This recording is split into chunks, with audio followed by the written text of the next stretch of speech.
Aha, there we go. All right. I'm happy you could join us. I know uh, it was just like an issue with the link. I hope everyone else has the link, the proper link. But is No, he good? Hmm? oh no, I had a snafu with my internet. That's what slowed me down. Oh, okay, no worries. All right, let's go ahead and get started. So first thing we're gonna go over is this. Okay, so I was looking at the responses. Majority of these questions people got right, which is very good. The only ones that people missed the majority of was this one, the number 2. This one, about a 25% was the right answer response for this one. So I wanted to go over this one a little bit more to kind of clear up any confusion that may come about this process. So essentially what's going on is in this vignette, right? This patient has a right kidney metastasis or a mass, right? So cancer. Now, whenever you have cancer, that's regular cells that are now proliferating abnormally. That's the definition of cancer. Okay, they're proliferating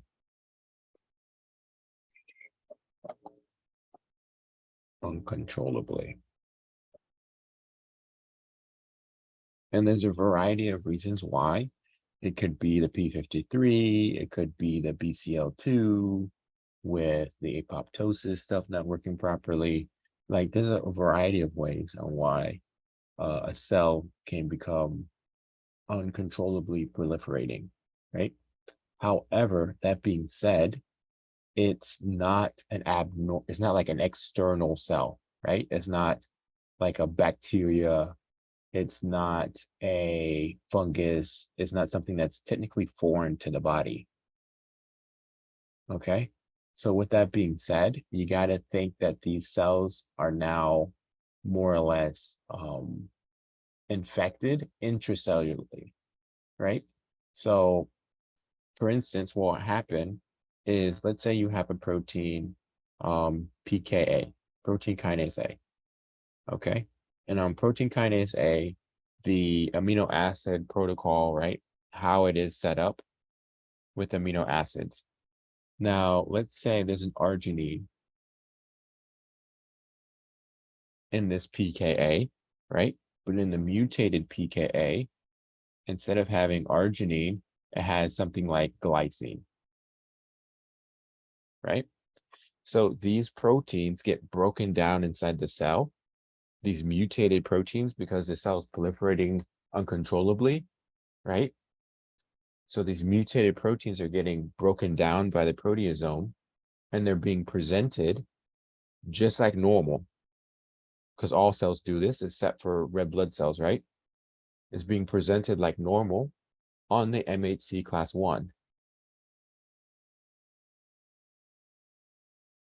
Because that is to tell the cell, like these the CD8 cells, that hey, I'm normal. I am a regular cell, just like all my neighbors. So please don't kill me, right? It's no different than whenever you're registering for classes, right?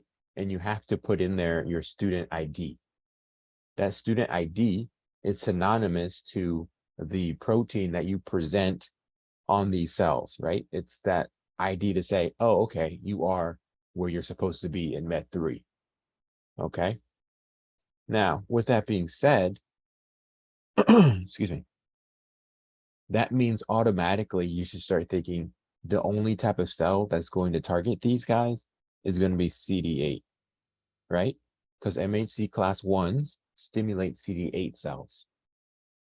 Okay, while MHC class 2 stimulates CD4 cells. So that's the first clue to kind of start you're thinking that maybe this is a CD8 process. Excuse me. Now, with that being said, they then go on to say how they did an infusion of interleukin 2. So interleukin 2, like we discussed, right? IL-2, let me erase this. IL-2 is very important in what?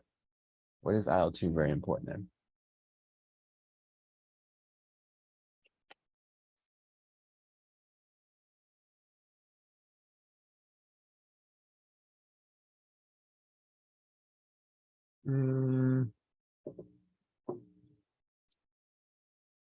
So it's not about a specific CD marker, right? It's more about proliferation. Yeah, perfect. So it's more about proliferation that IL-2 deals with. Okay. So it stimulates these lymphocytes to be in particular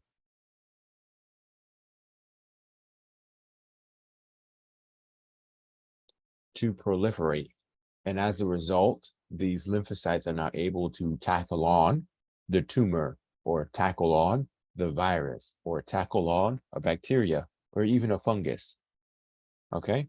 Because you got to remember at the very beginning, right? It's only one cell, one lonely little guy. Okay. And he is then activated.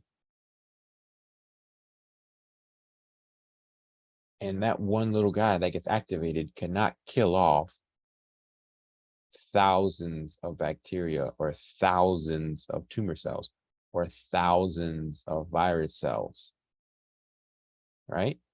It just can't do it. So as a result, it needs to get activated by IL-2 so that it can become many. And now you have a war. You get many white blood cells that are now trying to kill off many bacteria, viruses, or fungi. Okay. And hopefully our white blood cells win. Okay. Any questions on any of that?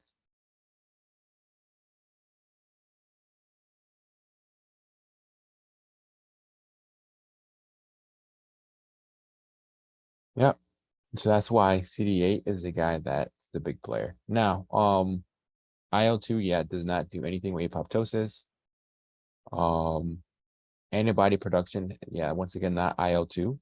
This is things like IL-4, IL-5, interferon gamma. Those are the guys that deal with antibody production. Okay. Decreased tumor neovascularization. No. Formation of IL-2 antibody complexes. Yeah. Once again, no.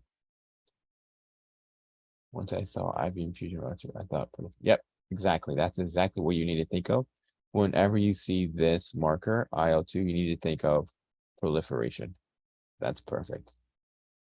All right, so I'm going to go over these other guys just to talk over them. So for instance, this first one here, a lot of people got it right, but let me go over this. So it's a 10-month-old male infant, presents to the office with his mother.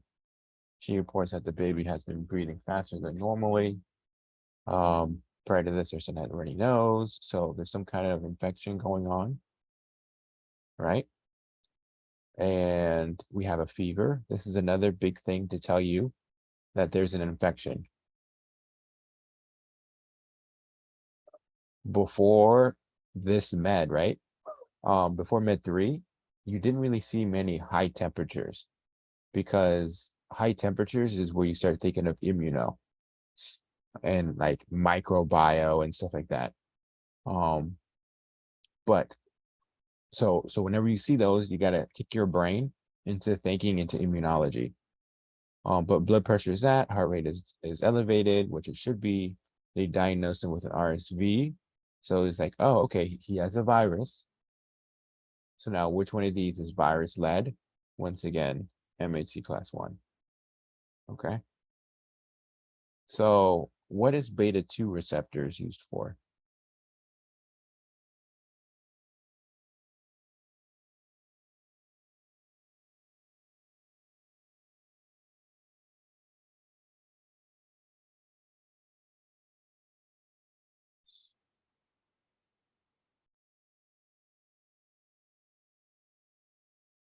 So you're thinking of beta 1, but essentially this is the adrenergic system. So beta 1 is the heart because you have one heart, two lungs. Okay, and we'll talk a little bit more about that.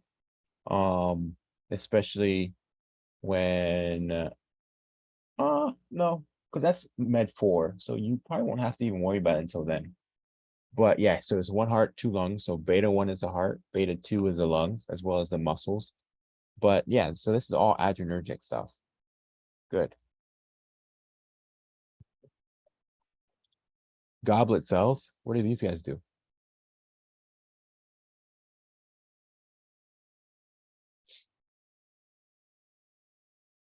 Yeah, good. They produce mucus and they're really big in the innate immune system.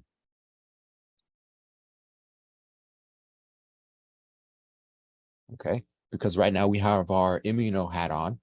So we got to think of it as not just mucus, but what does it do in the immune system? It deals with the innate immunity. With IgM antibodies, tell me about this guy.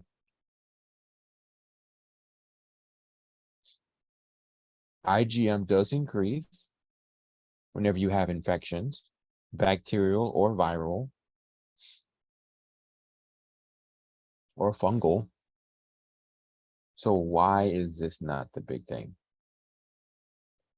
Yes, you do get it in the acute setting, but why is IgM not important for the clearance of this?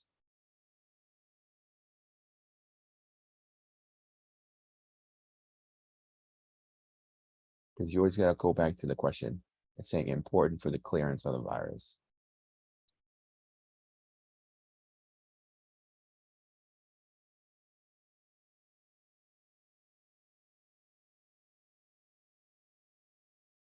It's because virus, like you guys know, right? They're inside cells. So if you got viruses inside the cell and you have an antibody chilling on the outside of the cell, this antibody can't do nothing because it's going to bounce off the cell. It can't get inside the cell, right? So that's why IgM antibodies is not a big player when it comes to clearance of a virus. Okay. Yeah, it's great. So they can't penetrate the cell to actually get to the virus inside of these cells that are infected. Now, macrophages is kind of the same concept, right? Macrophages are only going to eat up things that are dying. They're not just going to eat up living cells. Okay. So that's why macrophages is not it.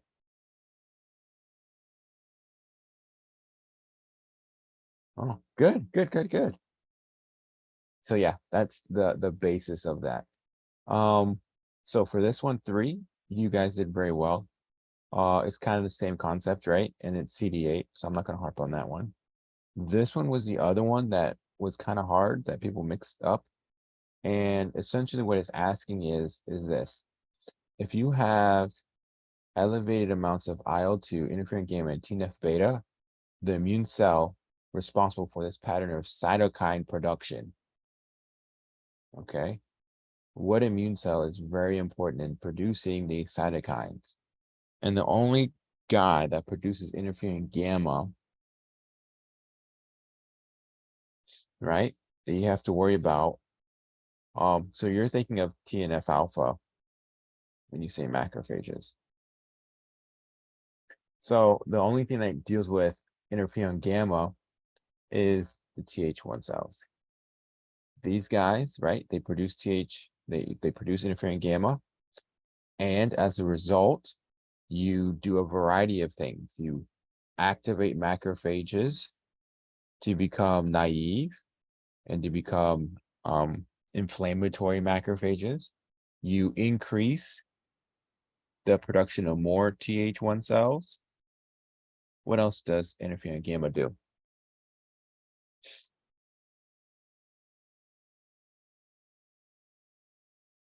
There's 4 things that interferon gamma does. These are 2. Okay, so turning off Th2 is along the same lines of increasing Th1. but yes, you are correct. What else? Treg cells, not as much with interferon gamma. But yes, I can see it's more the IL-2 that deals with the production of Treg cells, right? It causes them to increase as well because Treg cells have CD25 on them. And if you remember, CD25 is the receptor for IL-2.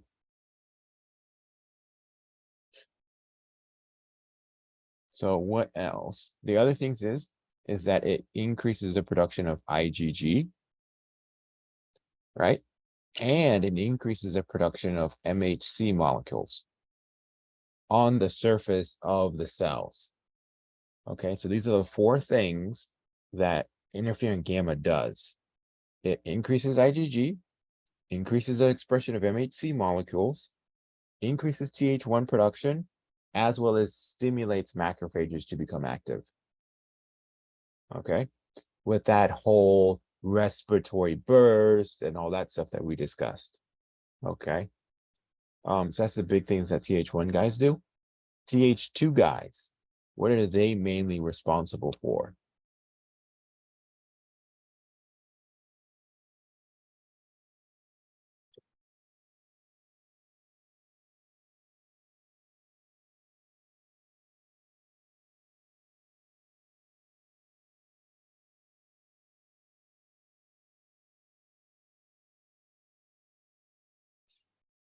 Yes, they do produce IgE because they do produce IL-4. Good. What else?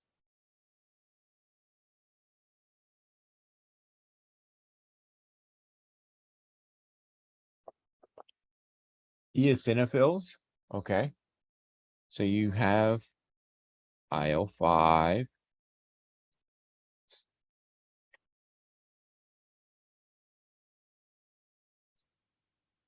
So what does IL-5 deal with? IL-5 deals with the eosinophils. Yeah, you're correct. But also with the production of IgA. You have to remember which one is for which, right? And IL-4 is for IgE. Now, there's one of these interleukins that deals with decreasing Th1 response. Yes, you also get IL-13 here. So there's interleukins that decrease Th1 cells. Which one of those? Which interleukins decrease Th1? IL-4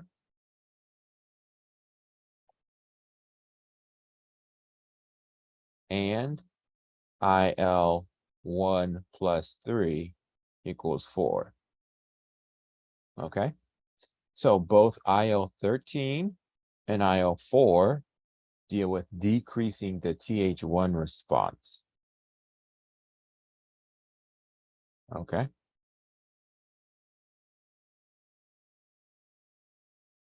Any questions on that so far?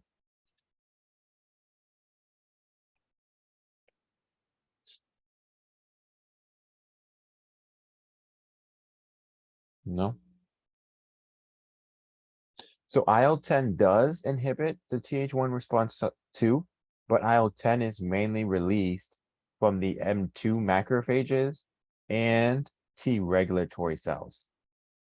So specifically from Th2, they're not really coming from them, the IL-10, but it does do inhibiting of Th1.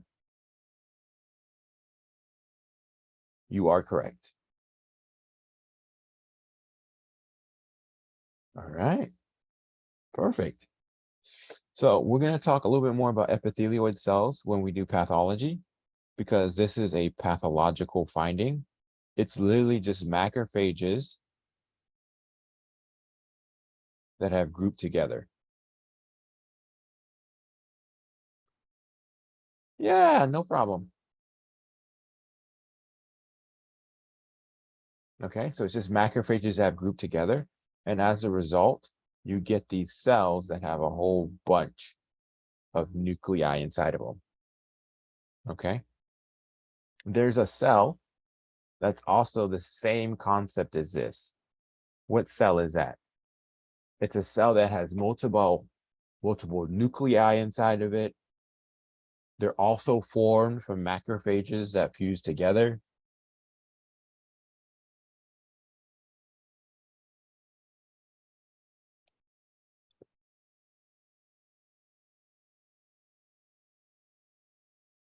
So giant cells is once again from these epithelioid cells. So the thing I'm talking about here is tying it together with your osteoclasts. Your osteoclasts are the same component, same concept. They're multiple cells that are fused together. They have multiple nucleoli in them, or nuclei inside of them, and they're responsible for breaking down things, right? So osteoclasts, as well as these epithelioid cells or these granulomas that you're talking about, these giant cells, are all the same concept. Macrophages coming together, fusing into one cell, having multiple nuclei inside one cell. Okay, so it's not technically anything new that you guys have learned. It's just now at a infection location instead of it being in the bone. Okay. Any questions on that? But we'll talk more about that when we get there with pathology. And it is a very important concept, which I'm sure you've heard. So here, as we continue on, this is just simply asking like, what other molecule has to be present for you to have activation, right? So for instance, they're talking about how these melanoma cells from a patient were induced to express co-stimulatory molecules, okay? And then they injected these melanoma cells, right, back into, so these lymphocytes can then get activated. So B7 is a co-stimulating molecule that stimulates what? What does B7 stimulate with? Yes, perfect. CD28. Now, they give you that as an answer here too. So you have to make sure that you can differentiate which one is on which. Okay? They're asking about activating of lymphocytes here. So it cannot be CD28 because this is on the lymphocytes.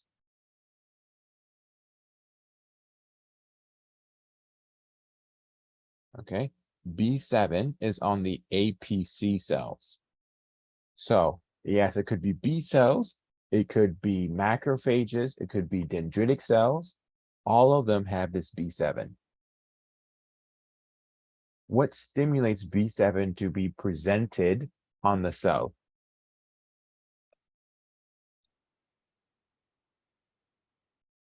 A little bit more details than just trauma. Which cytokines?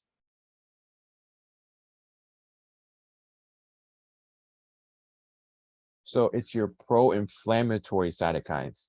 Things like IL-1, right? IL-6, IL-8, right? IL-12, TNF-alpha.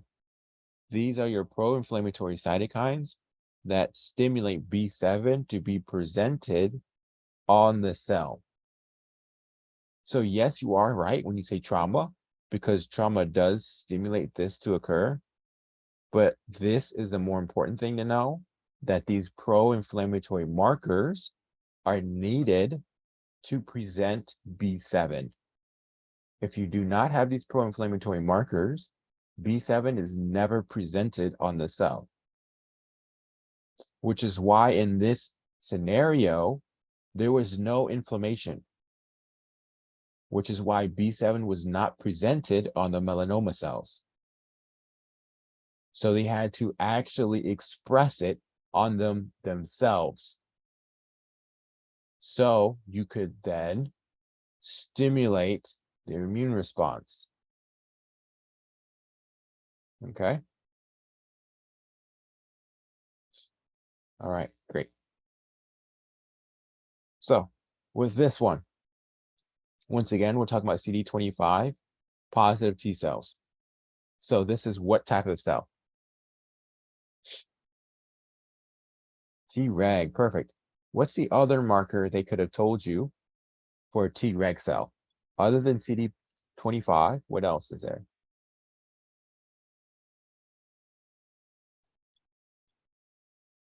FOXP3, perfect. These are the two regulatory molecules that you're really going to see on Treg cells. Okay, there is another one, but I'm going to hit on that one later because I want you to see the physiology behind it before I just throw it out there and you're like, what does this guy do? Right? Because we're going to talk about it later today when we finish off that last PowerPoint that we did with the lecture material. Okay, good. Yeah, so that's why this ends up being IL-10 because it's asking you which one of these is most likely to become elevated. These guys deal with repair, right?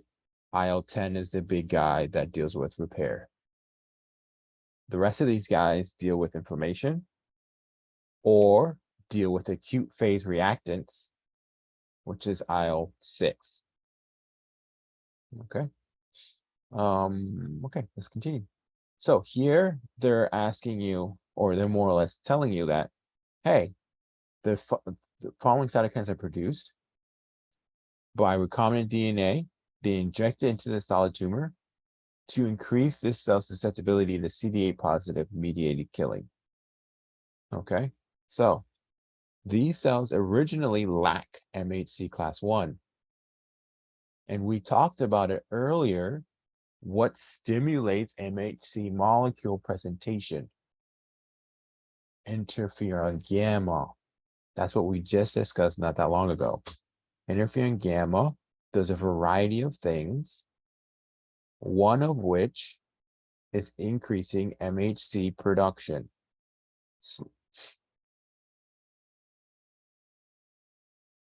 So they start producing MHCs, so then you can target them with CD8 cells.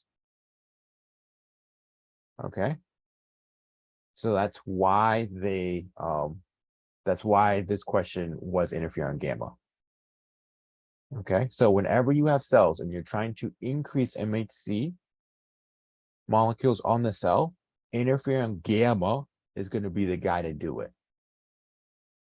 Okay, does anyone have any questions on that?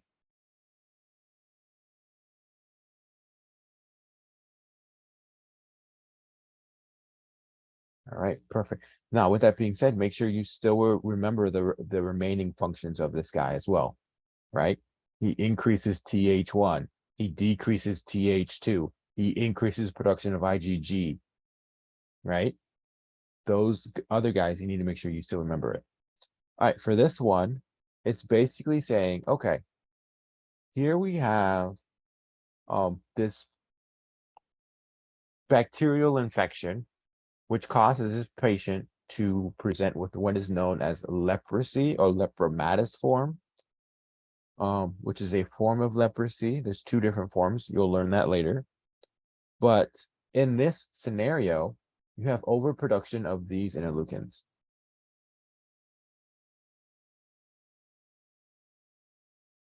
And then they're asking you, what's the prediction you can make on this? Well, with this scenario, you can see that this is a TH2 driven response. And we know that without knowing everything else about this, is because IL-4, IL-13 is produced by TH2 cells, as well as stimulates M2 cells, to produce IL-10 and TGF-beta.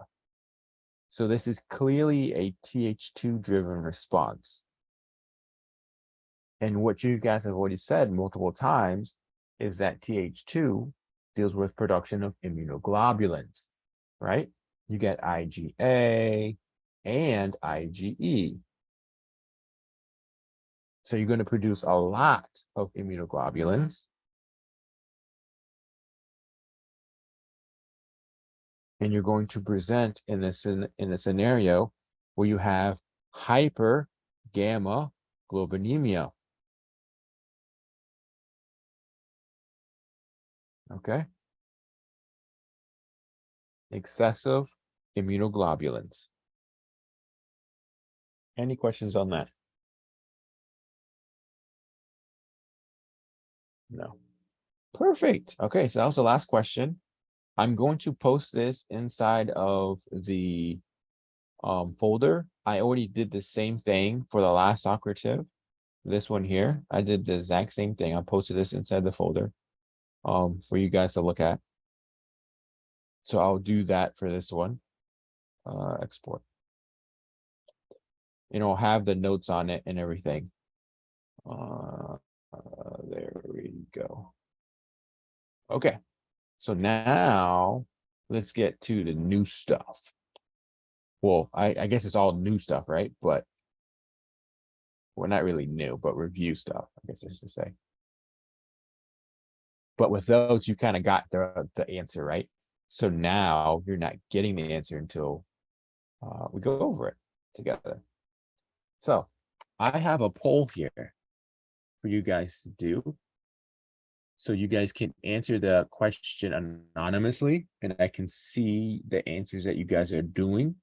And then I can then figure out, is this a question that I need to explain a lot about, or a question I need to explain a little bit about, so we can keep moving. So go ahead and answer, put your answer responses in. And if you have issues, please tell me. I hope you don't.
Don't tell me how many people have actually responded. Which is fine. Okay.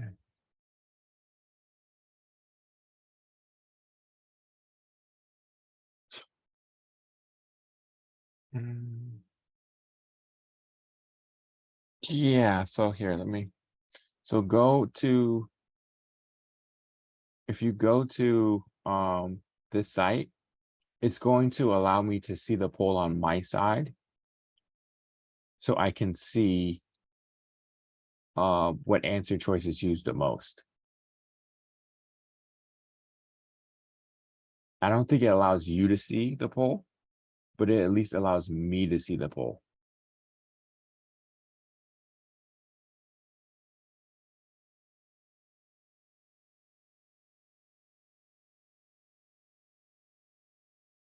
Okay.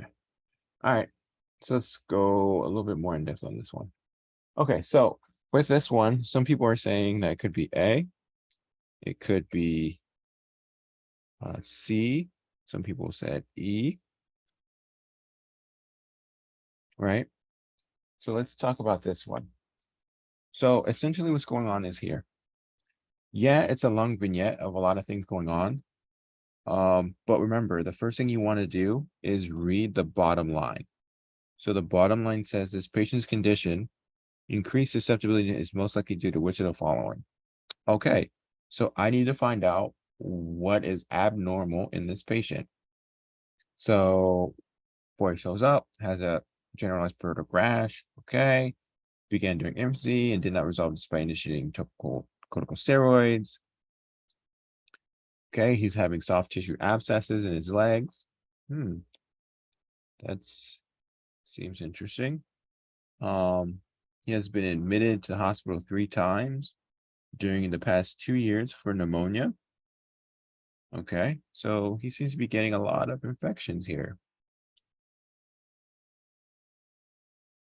Physical examination shows a prominent forehead and wide nasal bridge. Okay. Flow cytometry shows a deficiency of helper T17 cells. Okay, so now it's more of what happens when you have a deficiency in T helper 17, right? So you have different T helpers. You got TH1, TH2, and then TH17. What is TH17 supposed to do?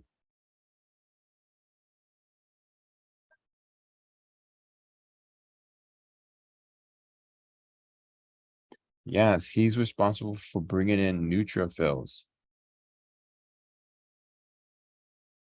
That is what he's responsible for doing. So he brings in neutrophils to the site of infection. So that's why the answer here ends up being A, impaired chemotaxis. Chemotaxis just means cell movement.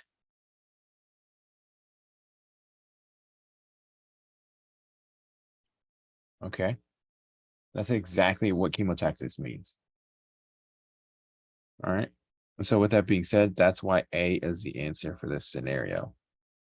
Now, what is this an example of? This is an example of what is known as Wiskow-Aldrich disease.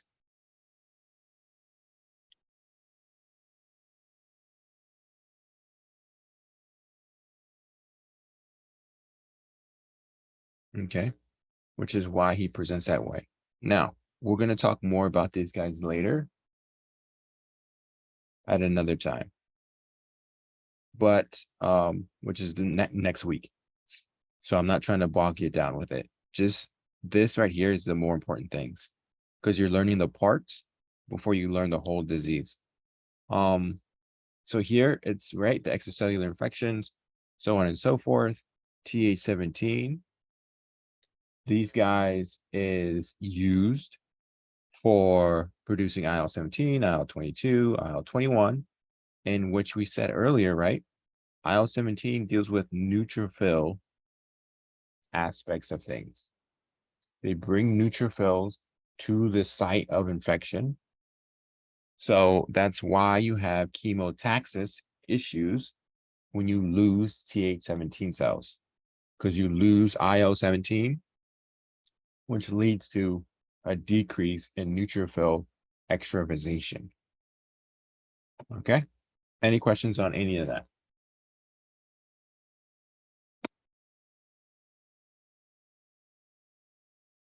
Okay, so here's the next one here.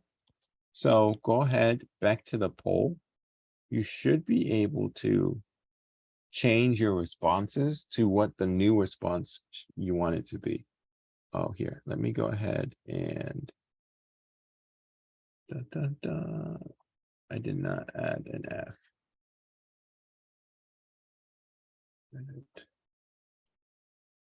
F. Save. There we go. So now you should be able to change your responses to whatever response you want it to be.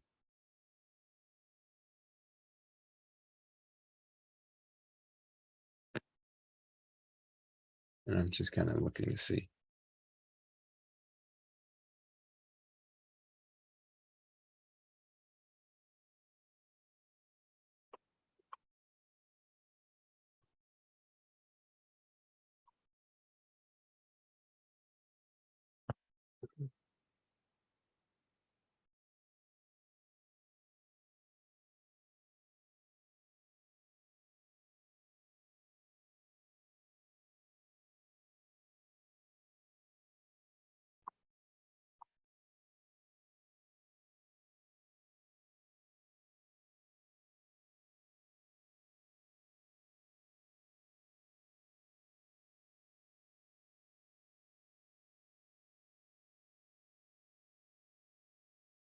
Oh, it's not allowing you to key in a new answer.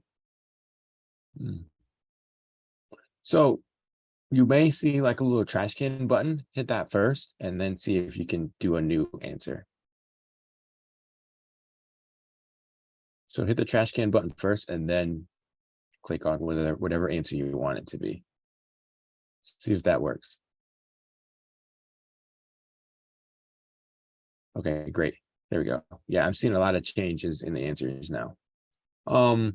Okay, so we're kind of between B and D here. So with that being said, the big thing that they're talking about here is which of the following cytokines most likely responsible for the observed changes in B cell function? So in B cells, right, these guys become plasma cells, right? And plasma cells secrete antibodies. Now, these antibodies can be a variety of antibodies: IgM, IgA, IgE, and IgG. Okay? So they can be a variety of antibodies released by the plasma cells. And these are the guys that do their function. Now, let's read on more about what this is going on. The isolator isolates the population B cells from the germinal center of the lymph node. That's where you find them, right? After exposure to a particular cytokine, these B cells begin to produce an antibody that prevents attachments to mucous membranes. So now you have to know the functions of these antibodies. And the functions of these antibodies boils down to kind of a little bit of memorization, because you just got to know, as well as you have to kind of have an idea of what these guys deal with. So the answer ends up being C, IL-5. The reason why that is because IL-5 deals with IgA, and IgA is the guy that produces the mucus defense. So let's go ahead and kind of take a quick minute and look at this. So this is in your first aid book. This is, I want to say, here, give me 1 second, I need to tell you, because I have my first aid open right now. It is page 128. No, not 128. It's page 105 in your immuno book, or your first aid book, I should say, 105. Okay. So this is the different immunoglobulins you can produce. So the first one we're going to look at is IgM. So IgM, you already know, right, is the first guy produced. He's the immediate guy. Okay. So now my question to you is this. If he was immediate, do you think you see him in all acute infections?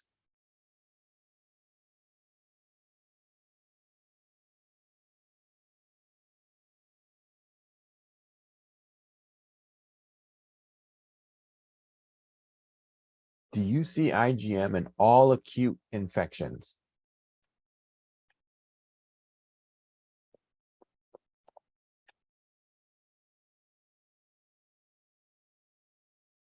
He's the immediate response to an antigen. So if he's the immediate response to an antigen, you always see IgM. Okay. So no matter what, IgM is a guy that is produced in an acute infection. Okay. With that being said, um, the only issue I have with that mnemonic is IgG is the guy that is transferred from mom to fetus. So people can get confused with that mom being the M for the most common versus like, oh, is this mom as in like IgG is the first one that shows up to the scene? But if you have it clear in your mind, go with it. But just make sure that you have that clear distinction. The IgG comes from mom, the fetus. IgM is, yes, the first one to the scene or first responder. Outside of secondary infections, which we'll see. So, okay. So IgM, he's the guy that's immediate response to an antigen. He's very good with fixing complement, and we'll talk about that later. The other thing he's really good in, and he's good on mopping things up. Look at all these antigen binding sites.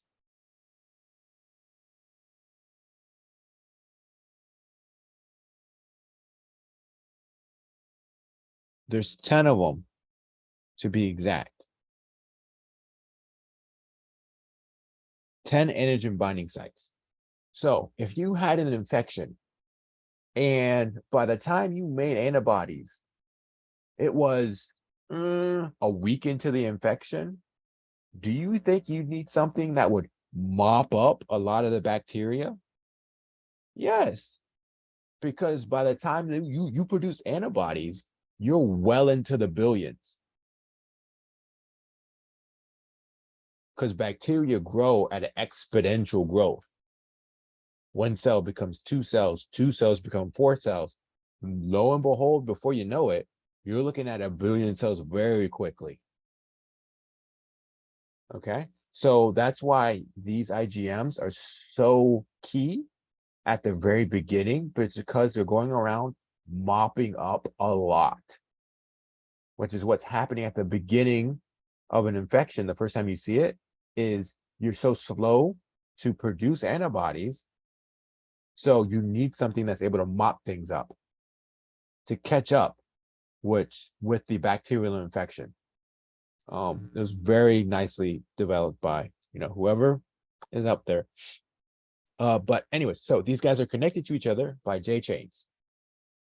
Okay, these J chains are like linker molecules that you also see in another antibody, IgA. Okay, so IgA and IgM are produced in not only monomer form, but also in a dimer or pentamer form. Pentamer means 5. 1, 1, 2, 3, 4, 5. Okay. IgM is in the pentamer form. IgA is in the dimer form. Okay. Now, with that being said, IgM, once again, is the first guy produced, and then you produce these other guys. When you look at the other guys like IgA with the dimer on it, this is the guy that you secrete into your mucous membranes. You secrete it into breast milk. You secrete it in your saliva. Like, this is located in all secretions of the body. Okay, your eye tears have a little bit of IgA in them. Okay, even the semen that come, or the vaginal juices in women, and it's the same concept. They have IgA inside of them. Okay, now this is very important in protecting against parasitic infections. So this says Giardia, but what I want you to remember right now, moving forward, is parasites. So whenever you have a low number of IgA, you get parasitic infections.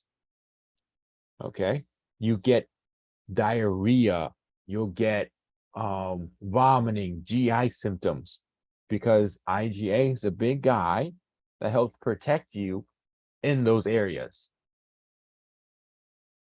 Okay, now the next one we're going to talk about is IgM.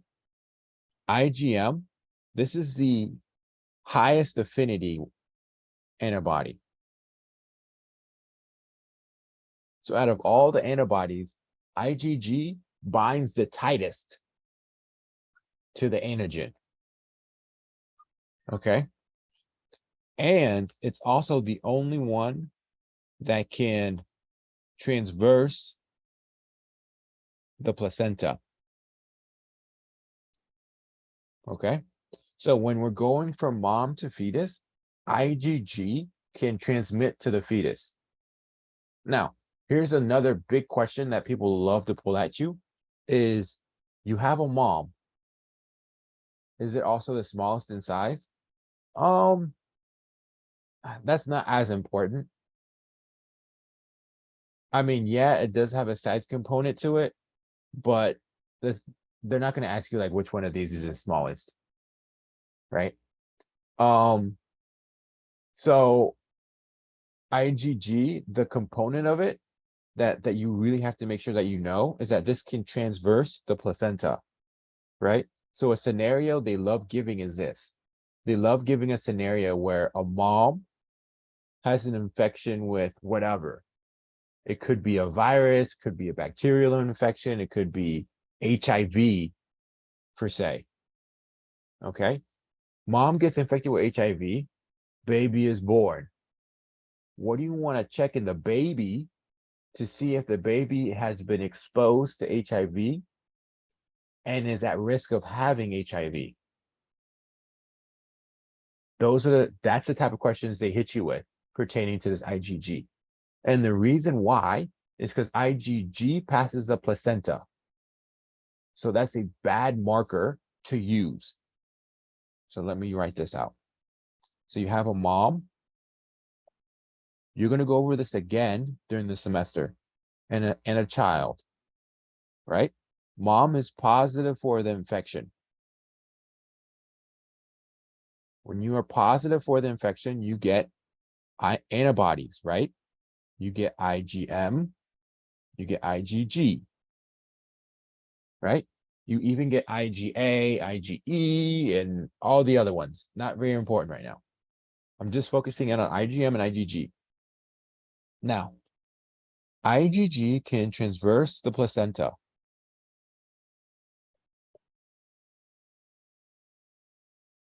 Into the child. So now the child presents with IgG antibodies for the infection. Does that mean this child has the infection? No. That does not mean the child has the infection. Because IgG could have came from the mom. Does that make sense so far? Okay, good. Now, however, if the virus transverses into the child, what will the child produce? It will produce IgM, IgG, just like the mom did when the mom was exposed to the infection. Okay? So it's no different. However, what you test to see if the child has been exposed is IgM. You do not check IgG because you're not able to tell if it's from the mom or if it's from the baby who made it. You just know IgG is present. However, if you test IgM, you know solely it's child because IgM cannot transverse the placenta. Okay? This is how they hit you with it.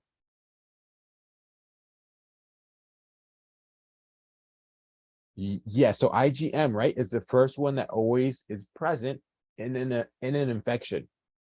Remember? Right? So even if this was like a secondary infection or tertiary infection, IgM would be produced. However, in this scenario, right? Yeah, IgM is produced, but it's the difference between IgM and IgG on why you use IgM versus IgG. IgM cannot cross the placenta. IgG can cross the placenta. So as a result, you use IgM not IgG. Because IgG would just be like, I don't know, is this baby or is this mom? This is very important moving forward. Okay. Any questions on any of that?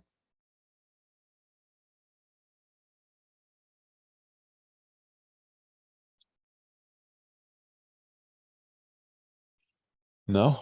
Okay. Good, good, good, good, good. Is it a time frame on? Is it a time? So the time frame is this, and that's a great question. Time frame is this. As long as you have an infection, IgM is present. You can find some amount of IgM. When you no longer have an infection, IgM goes away. So IgM is also used as a marker to see if you have an infection or not have an infection.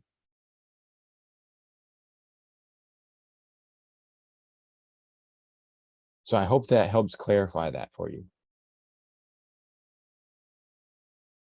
Okay, perfect. Okay, so let's keep moving on. So with that being said, so we talked about IgG, we talked about IgA, talked about IgM. Now the last two are IgD and IgE. IgD, nothing really goes on with this guy. The only thing you need to know about IgD is that he is noted on the surface of mature B cells with IgM. Okay. I did not go so much into the maturation of B cells, but essentially with B cells, they present IgM and IgD when they are mature. Okay. If they just have IgD, but no IgM, they are immature B cells. Okay. That's the only thing that IgD is really used for. It has no function outside of that. IgE, you already know because we've talked about it, right? IgE is very big for eosinophils. E for eosinophils. Okay. It increases the stimulation of mast cells and basophils, which then go to increase eosinophils.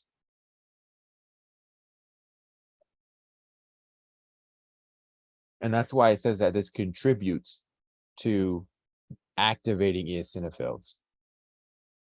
Because you activate them here and you bring in eosinophils here. Any questions on that?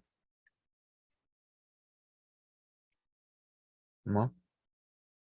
All right, perfect. So we're just going to keep moving then. For this one, yeah, so that's why this is IL-5. I just want to clarify for you guys because I know I went on a rant with antibodies. So I wanted to make sure I went back to tell you that it is IL-5 once again. All right, so for this one, you know what? Let's take a 4-minute break. We'll come back at 6:10 and we'll continue on from there. Okay? There's no need to rush. We still got time.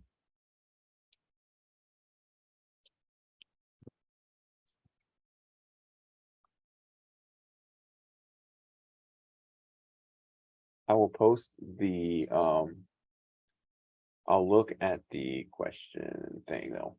So when we're done, we'll come together. We'll just keep moving on. All right.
Okay.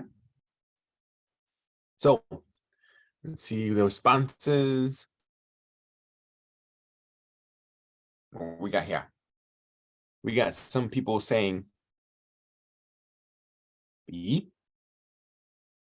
We have some people saying E.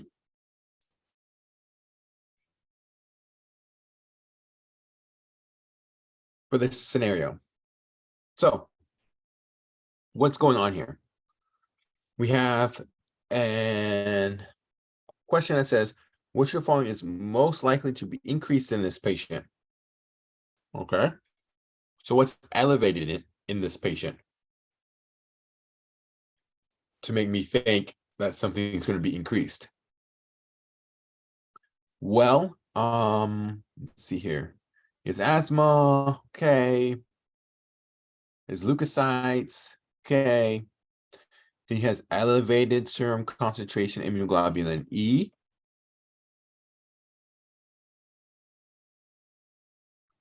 And yeah.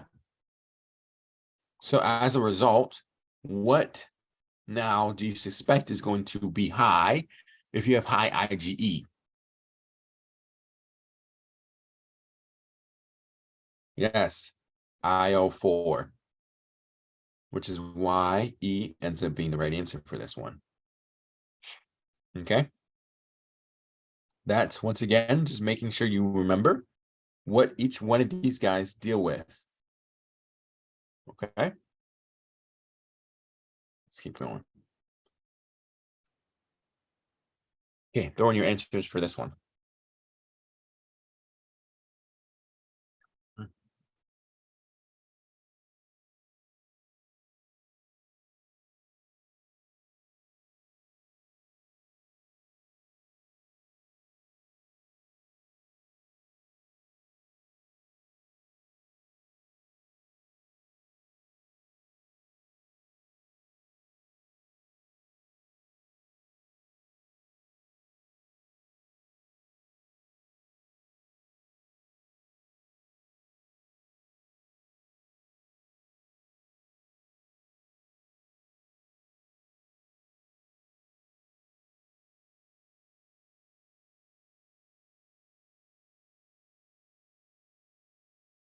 Okay. So I see some answers going on. I have some going for B, some going for D. So since they're talking about IL-2, we discussed what IL-2 deals with, right? What does IL-2 deal with?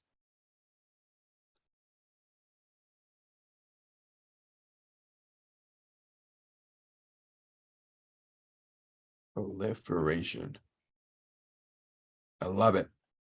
So with that being said, we're thinking about proliferation of various lymphocytes.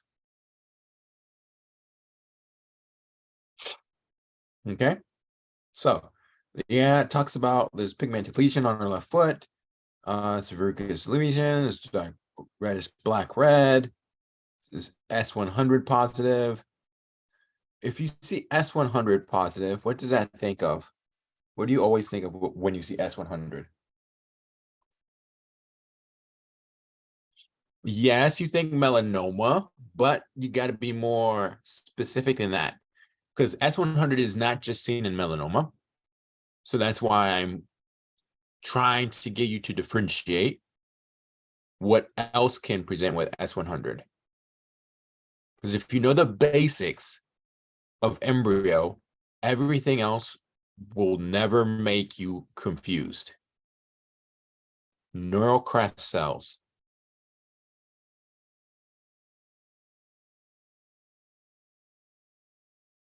So that means all conditions that deal with any cancers of neural crest cells present with S100. Things like melanoma, things like dendritic cell cancers. Okay. Those are also S100 positive. Okay.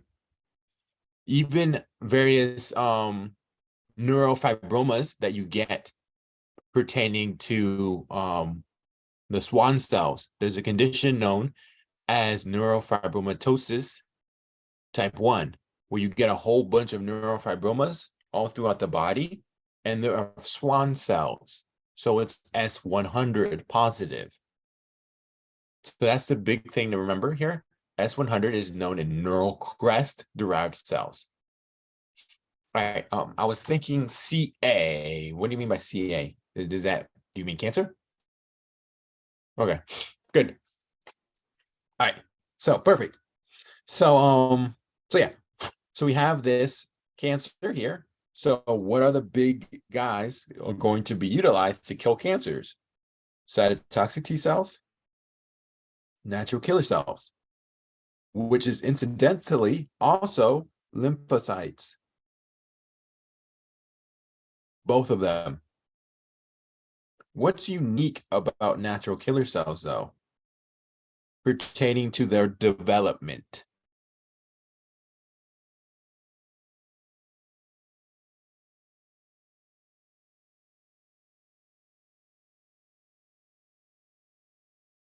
What's unique about them? Yes, they have CD16 and CD56. Yes, they are innate. Perfect. Which is totally different than all the other lymphocytes, which are adaptive immunity, right? CD8 positive, CD4 positive, T regulatory cells. All these guys are adaptive immunity, but then we have these lymphocyte that's in the innate immunity. It's like, whoa, why are you in the innate immunity? You know, so that's a very big thing to make sure you remember, that natural killer cells is a lymphocyte, but in the innate immunity. Okay, good. So that's why this answer ends up being D. Let's see here.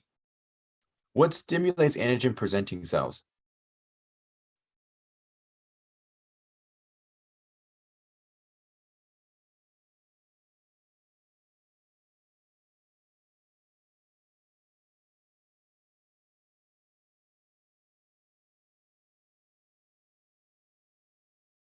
Stimulating antigen presenting cells. What do you think? This is IL-3,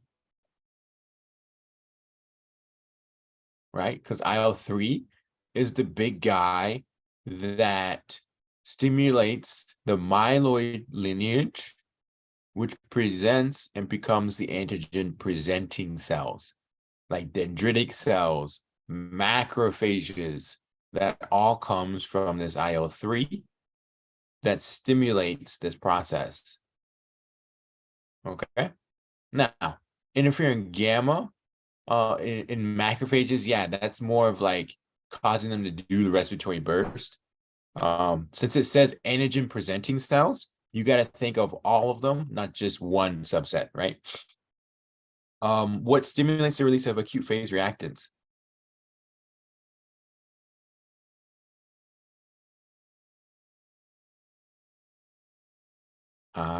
IL-6. Yes, IL-6 is a big guy. 6 is for the liver. Yep. Now, let's continue. Inhibiting expression. This you don't do normally. This is something that is virally set up. Supporting growth of bone marrow stem cells. So this is the CD34 positive cells, which could also be the breakdown of IL-3 or IL-7, because IL-3 is myeloid, IL-7 is lymphoid lineage. All right. So now, I also wanted to talk a little bit about the natural killer cells here, because yes, these guys are stimulated, excuse me, by IL-2, right? They're activated by IL-2 because they're a lymphocytic cell. So they do get activated and enhanced. But the other thing is interferons, alpha and beta.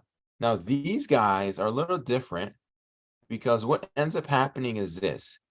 If I'm a cell and I get virally infected by a virus, what do we as humans do now that COVID came around when we get infected or sick with a virus?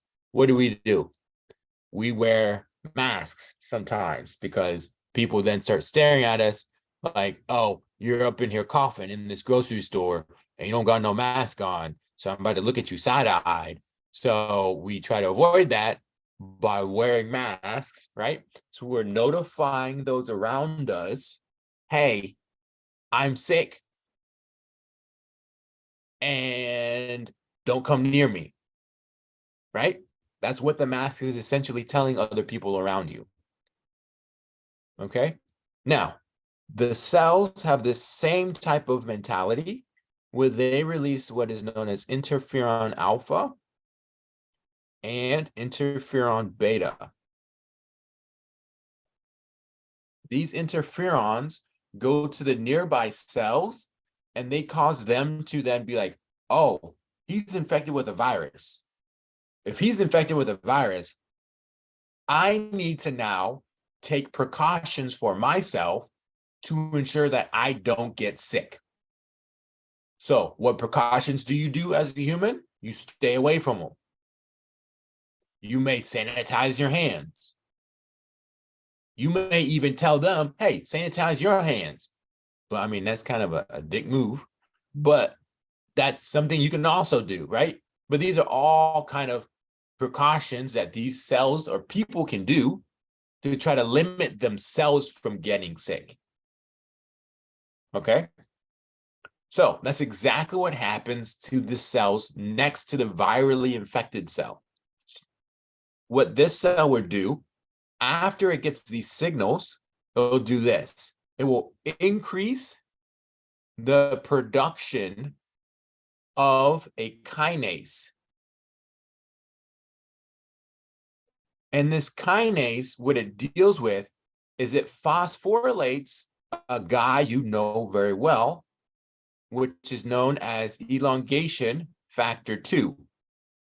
Do you know what elongation factor 2 deals with? What does that do? So elongation factor 2 is a big guy that is utilized in translation, making of proteins. Okay, so it phosphorylates this EF2 and inactivates it. So now you're no longer producing new proteins. Why is this very important? Because if a virus comes along and infects the cell, it needs to produce new proteins to reproduce its own virus proteins. So these cells are like, oh, whoa, you next to me sick? Let me increase the phosphorylation of my EF2, inhibiting translation. So if you infect me, the virus won't replicate. Okay? Now, the second thing it does is that it increases expression of a proteasome. So if you got randomly floating around RNA or randomly floating around foreign amino acids, you break them down, therefore further protecting you from being infected by a virus. Okay? Now, the next very nice thing about that is this. When you break things down on a proteasome, what ends up happening? You start presenting those on MHC class 1s to the neighboring cells. So then the immune system can then get activated as well. Okay? Now, the last thing that this deals with is it deals with the activation. So this also goes and activates natural killer cells in the innate immune system so that it can go around and search to find cells. Because what viruses will try to do to make themselves survive, right? Because it's a survival game. And essentially, when a virus infects a cell, it's like a parasite. The parasite doesn't want to get found. Just think about all your horror movies you've ever seen, right? The parasite never wants to get found until it's too late, and there's a whole crap ton of these parasites all over the place, right? So it's the same concept. Like, these parasites don't want to get found. So what they do is they decrease the expression of MHC class 1. So they decrease the expression of that. So then the virus proteins don't get presented on them to activate the immune system, right? So they're like, oh, yes, now we can hide inside these cells and they won't ever find us. However, our bodies are very clever as well. And they've developed natural killer cells that then kill cells that don't have MHC class 1s. So even viruses that try to downregulate MHC class 1s, we kill them off because we were like, you're abnormal, more likely have a virus, which is why you downregulated it. Okay? So that's why natural killer cells are also activated in this process when you have a virus. Any questions on that?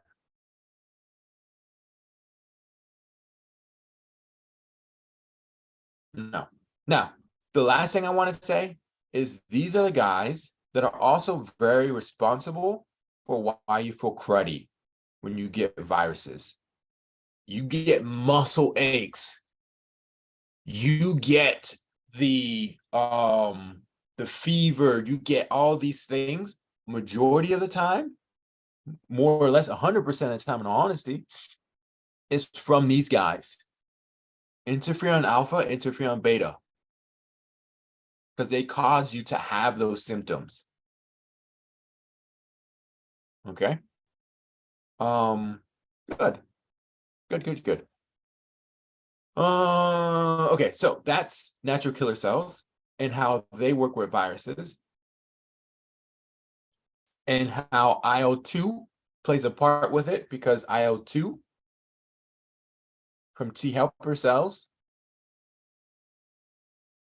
also go to stimulate natural killer cells. Now, the last thing is how CD8 cells use IL-2. So what happens with CD8 cells is this. When CD8 cells get produced and made, these cells are very dangerous.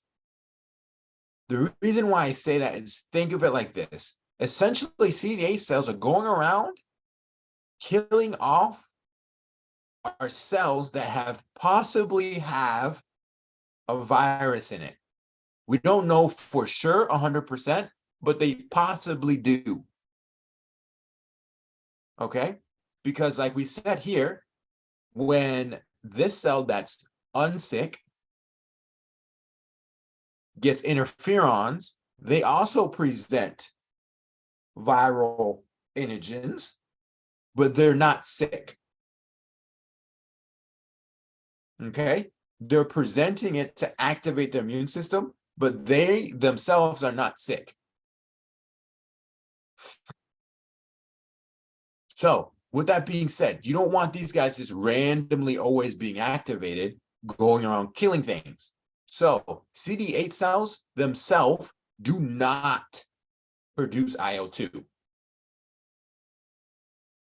So, if a CD8 cell gets activated, he's not by himself. He's not going to be able to proliferate and become multiple CD8s. A CD8 cell requires the area near it to have a CD4 cell present, a TH1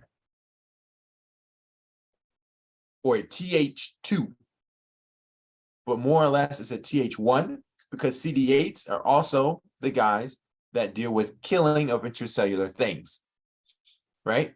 So TH1 is usually the guy, but he produces IL-2. So IL-2 goes up and stimulates CD8 cells to then proliferate and expand. Okay?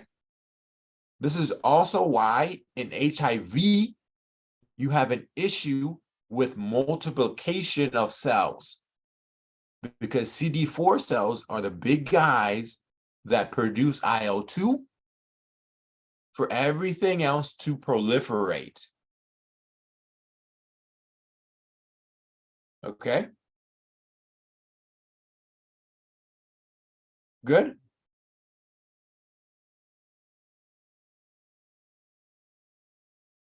All right. Now, let's keep going. So in the process of time, we're just going to keep moving on. So here we're talking about, like, we're just going to do them together. Most likely effective the laboratory finding. So if you get elevated levels of IL-6, what's going to be elevated, right? High levels of IL-6 causes what?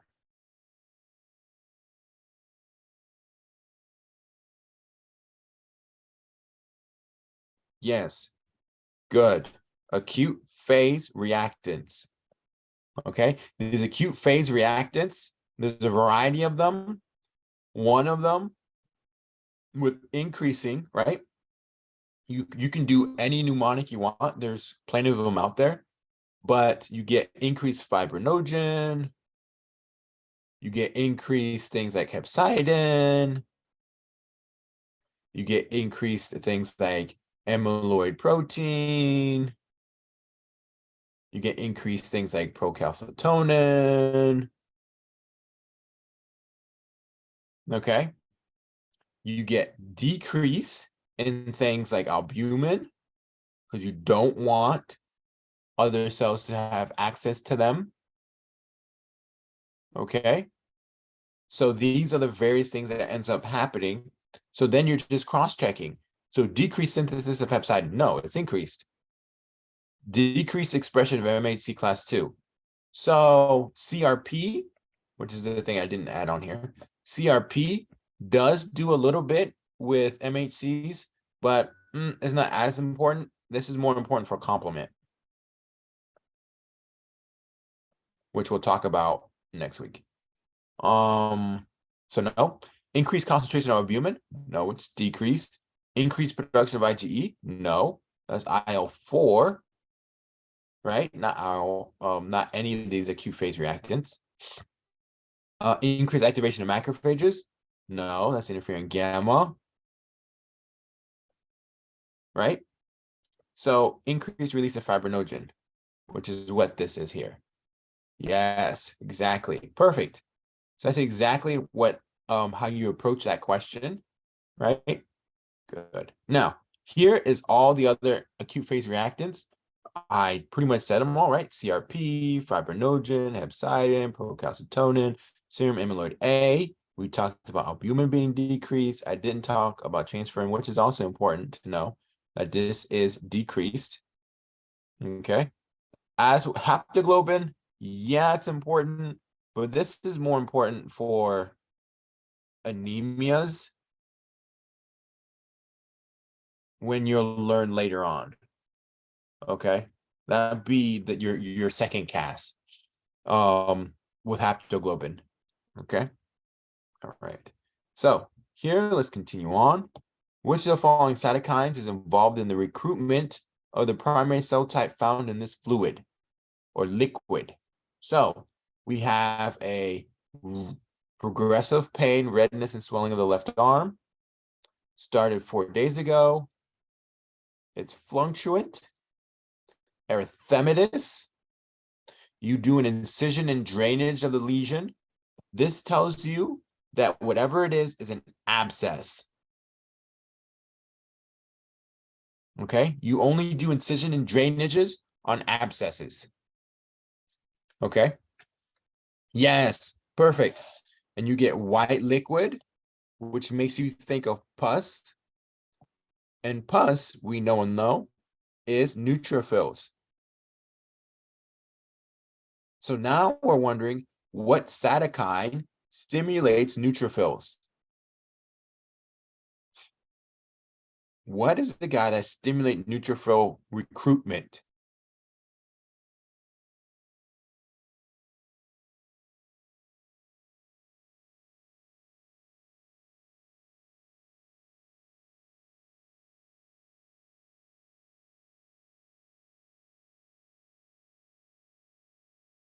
It ends up being IL-8. This is a guy that really is important for it, right? Because this is your guys that get released, your lovely, important cytokines, IL-1, 6, 8, 12, TNF alpha. And this IL-8 is for neutrophils.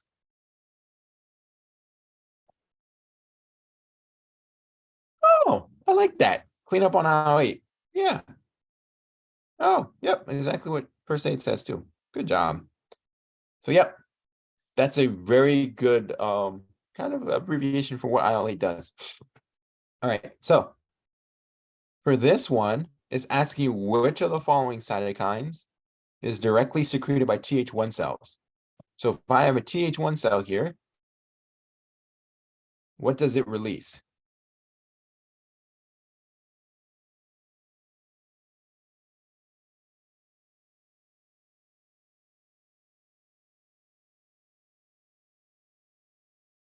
Interferon gamma. Hey, perfect. Right? So once again, I can't harp on this much. I don't know how to harp on this anymore because I've harped on it so much. Make sure you know the functions of interferon gamma. Here, it talks about which of the following statements about the molecules used for the presentation of his antigens is most accurate. So what we now need to figure out is what antigen is it, right? Because if it's intracellular, it's presented on what?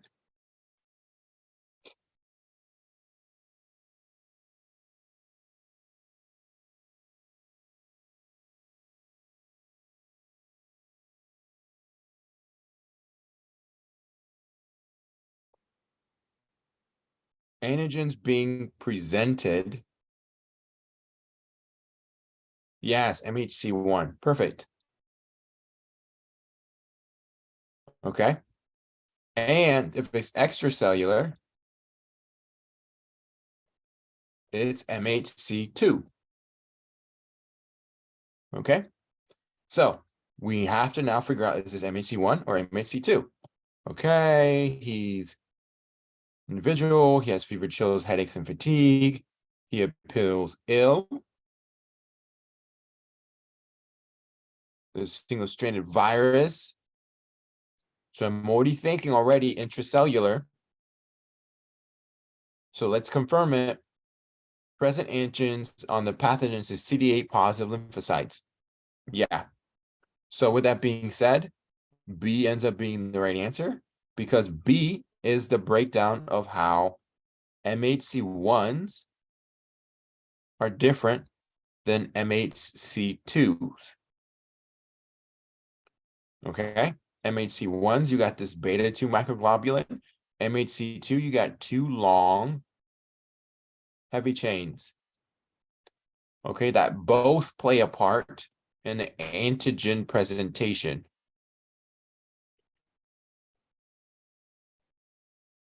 Both of them do. Versus in MHC1, only this guy plays a part in antigen presentation.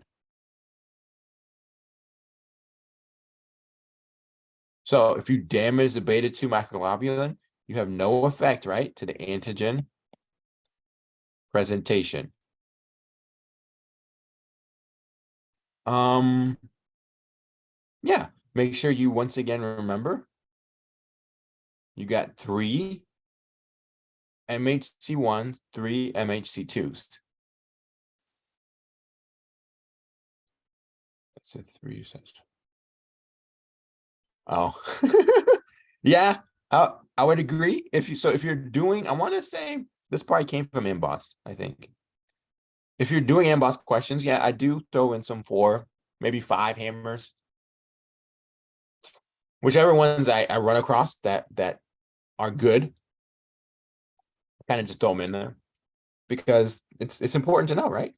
Okay, so here in this one, don't worry about this. This is just placed in random places. So compared to a healthy adolescent, this patient most likely to have which of the following immune functions? So they're saying a patient who's 65 years old compared to a young adolescent.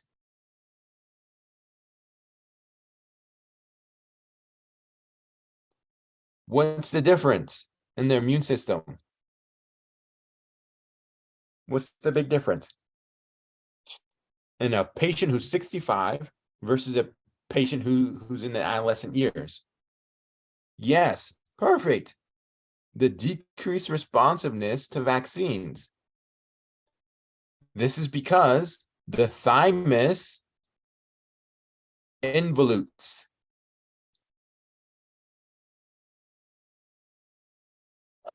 So you're no longer making new CD4 positive / CD8 positive cells versus the adolescent who still has those things and they're still making new CD4 and CD8 cells. So if you expose them to a vaccine, they do very well. Okay? This is also why when you get older and you need boosters, you usually get 2 boosters, not 1. For instance, the shingles vaccine that's out there, it's 2 injections, not 1. Because your adaptive immunity with T cells is just not at its prime anymore. It's the same thing when it comes to the pneumococcal vaccines and stuff like that. I want to say they got a newer variant out there that you may need to be able to just take it once. But the old one I know for certain was a 2-parter. But yeah, that's how it works. Okay, and you have to get more because you're just not responding to the vaccine as well. So, same scenario. Here's just showing you what happens with the thymus, right? It involutes. It becomes fat. And as such, you don't have T cells, new T cells to be exact. Okay, now here's our next question that has to deal with the secretion of these antibodies most likely requires binding of which of the following? Okay, so there's some kind of antibody, right? And there's a stimulus for this. They're wanting to know what is this stimulus for this antibody production.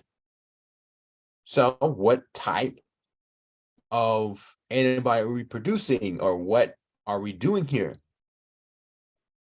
So we're doing stool analysis. It's a parasite.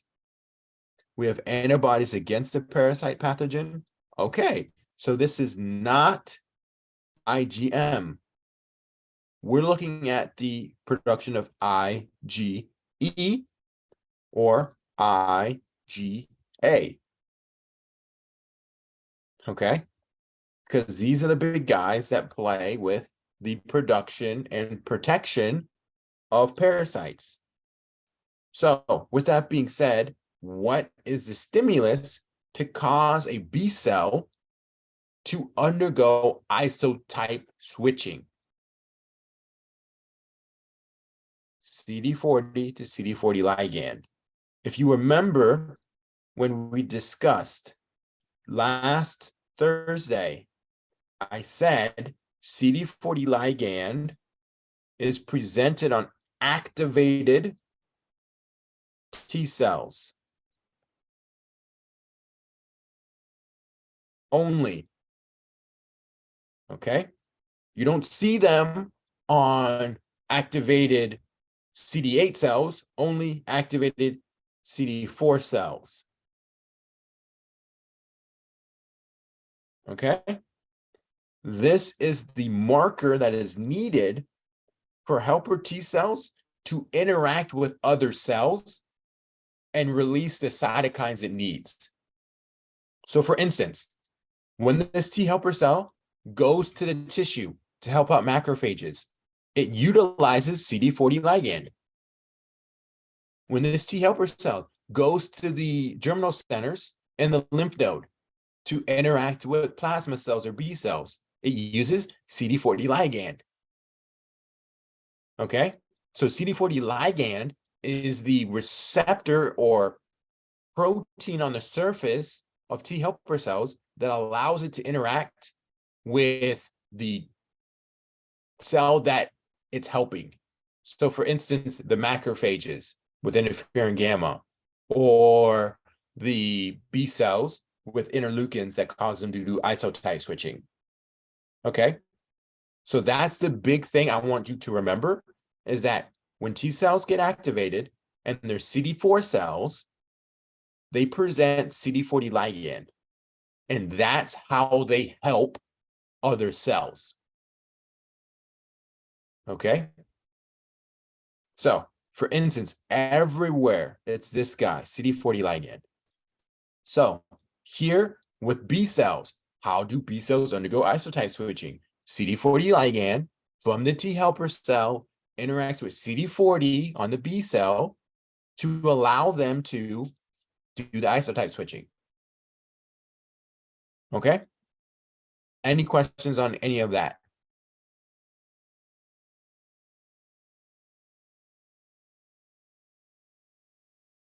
Okay, good. How would a Th1 cell help out a CD8 cell?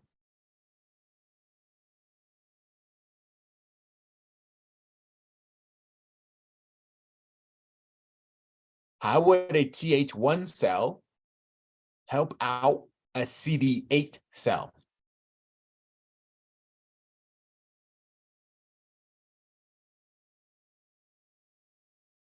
Yes, and undergoes proliferation,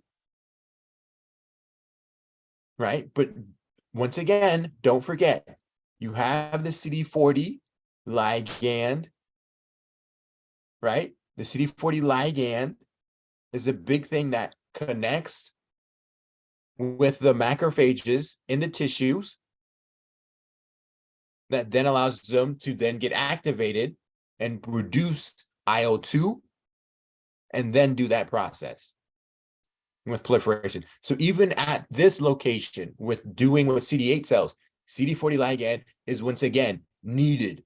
CD40 ligand is a big player. Okay? Everywhere T helper cells do their action, they need CD40 ligand. Okay? I cannot stress that enough. Because there's conditions where you lose CD40 ligand. And as a result, you get things like hyper IgM syndrome, where the only antibody you produce is IgM. Okay? Because you don't have CD40 ligand to do what helper T cells do. Okay?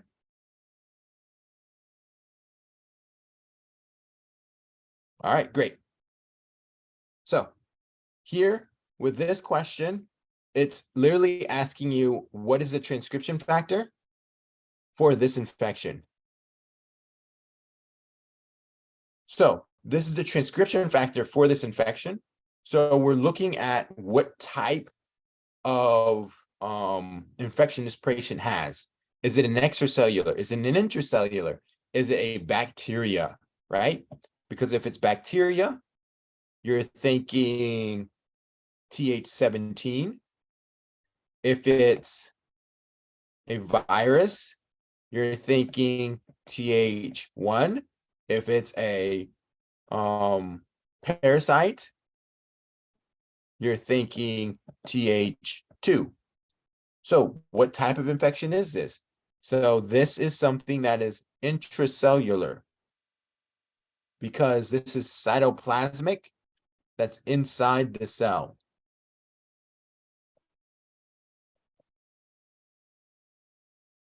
Yes, perfect. Inside the cell. So that tells us that this is a Th1 pathway that we need to look at.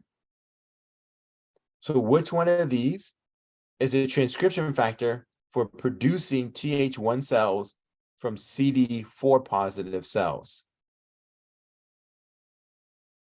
Yes, TBET. Good. Good, good, good. So here, same concept that we just hit on, right? This is which of the following immunological interactions is necessary to produce protective antibodies against causative pathogens in this case? So what is this condition? So we're trying to produce antibodies, first of all. So if this is IgM, you don't really need anything but the interaction with the antibody and the antigen, right? Because remember, B cells can get activated via two ways. One is peptide or protein dependent, which is also known as T cell dependent, and protein independent. So if you were just doing IgM, you could literally use the protein independent or T cell independent pathway to produce it. However, in this scenario, we're talking about allergies, asthma. So this is IgE. So with that being said, we need to do isotype switching. What's the big guy when it comes to isotype switching? Yes, CD40 ligand and CD40. Okay? Because that's the big guy. Whenever you're thinking T helper cells, CD40 ligand should ring in your ear every single time. Okay? All right. Now, here we're looking at it a little bit differently because what's going on here is there's a deficiency of which of the following is what they want to know. So what does this patient present with, right? So essentially here we have patient has numerous infections. He needs IV antibiotics. He's had diarrhea, oral candidiasis. Okay, so this is telling me something's wrong with his T cells.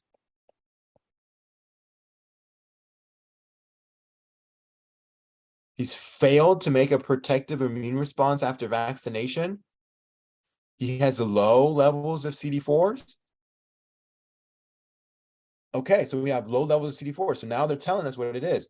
So now what would cause you to have low levels of CD4 positive, but normal CD8 positive and B cells? Yes, the big thing is MHC2, because what ends up happening here is this. Remember when you're developing cells, when you develop cells and you're undergoing the process of taking cells that are CD4 positive, CD8 positive, right? You expose them to various MHC molecules. And as a result, they become the respective cells. If they get exposed to if they get exposed to MH2, they become CD4. If they get exposed to MH1, they become CD8. So we can flip it and we can say, let's say you have MHC1 deficiency. What levels would be normal?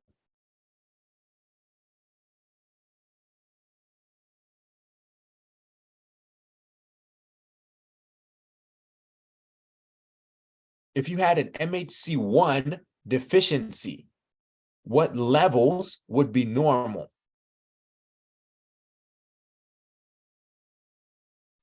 CD4 and B cells.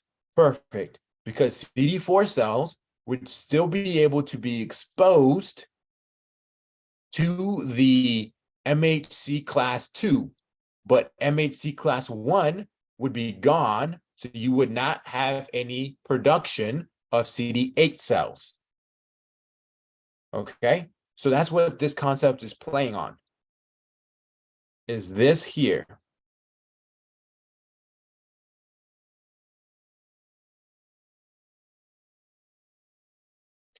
When you think about this, the only time that you should think and dream and bring your brain to something like this at the beginning is whenever you have abnormal levels that are different in T cells.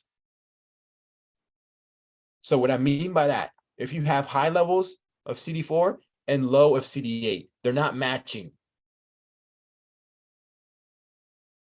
Or low levels of CD4 and high levels of CD8, they're not matching. Okay, so when they're not matching, your brain should immediately think of development of T cells. Something's going wrong here, not with anything else pertaining to the production of T cells or the killing of T cells. It's more of we are not properly producing or stimulating the production of CD4 or CD8.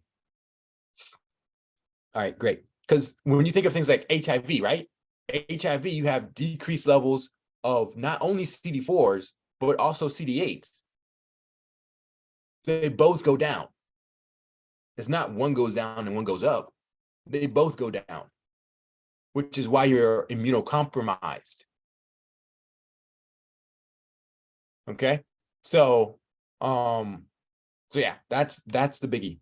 All right, perfect. Now, this is the last question here. I threw this one at you mainly because this is a big important concept, but essentially this is saying this. We have a healthy man. So first of all, they're saying which of the following is the most likely probability that this sibling will be an identical HLA. So you're looking for identical HLA. So this is making your brain switch to genetics. The second they start talking about HLAs, you got to start thinking about genetics. Okay. So with that being said, and you're thinking about genetics, you're looking for one that's identical. So you draw out your table graph. And if you remember this one here, and I'll show you here in a minute, is the identical one because you get 6 genes per chromosome.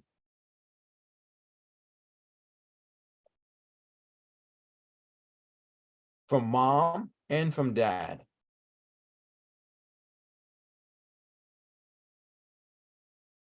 And the 6 that you get from mom and the 6 that you get from dad is what you end up being. Okay. So essentially you have 1/4 of a chance to be identical with siblings. Okay. So that's why the answer here ends up being D. Don't worry about this extra line there. That's nothing. And this is the thing that we went over pertaining to that, was this, this concept of how you get 6 chromosomes or 6 genes on each chromosome, 3 MHC1, 3 MHC2s, right? So that's a total of 6.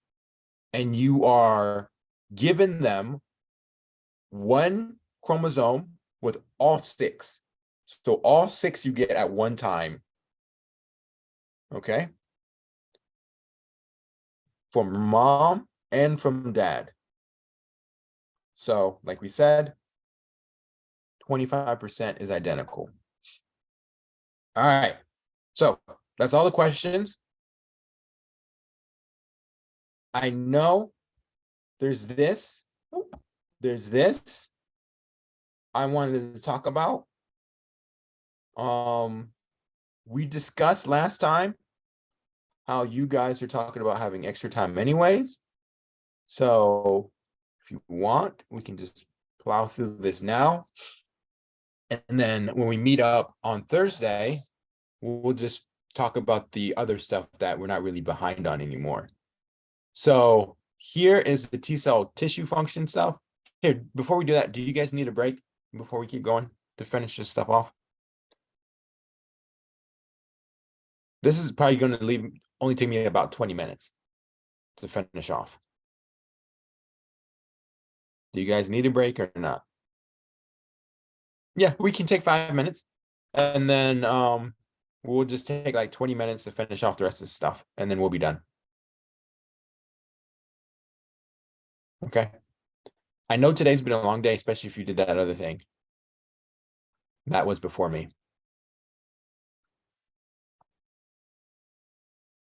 I sat in on that for like a few minutes just to kind of, listen to what it was about, and just be like, I'm interested.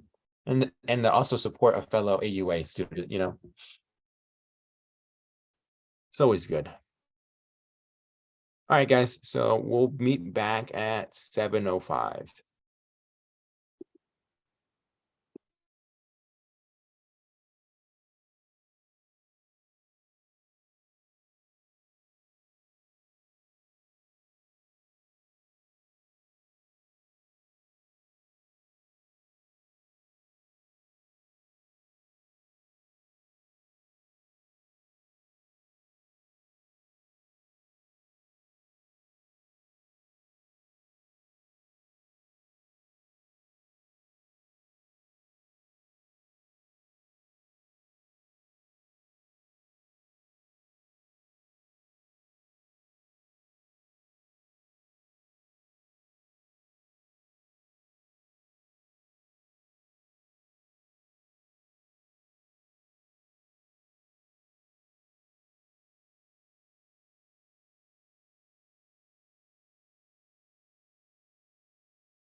Okay. Everyone back and ready to go so we can finish off this stuff.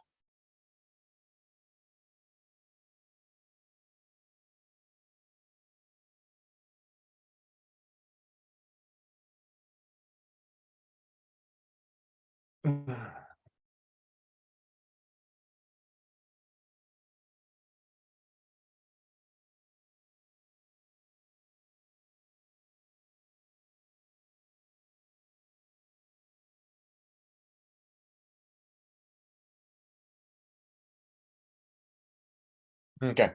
Well, all right, let's go. So here we're looking at T cell tissue function, right?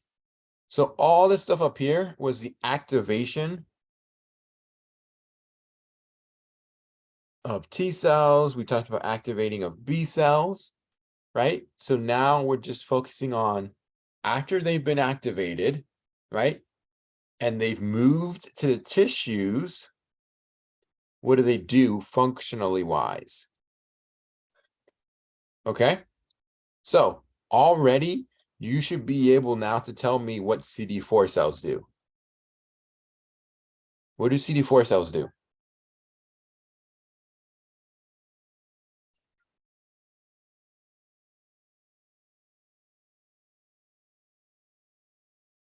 Inside the tissue. What do they do? What do CD4 cells do inside the tissue? They cross-link CD40 ligand with CD40 on the cell, and then they release various cytokines.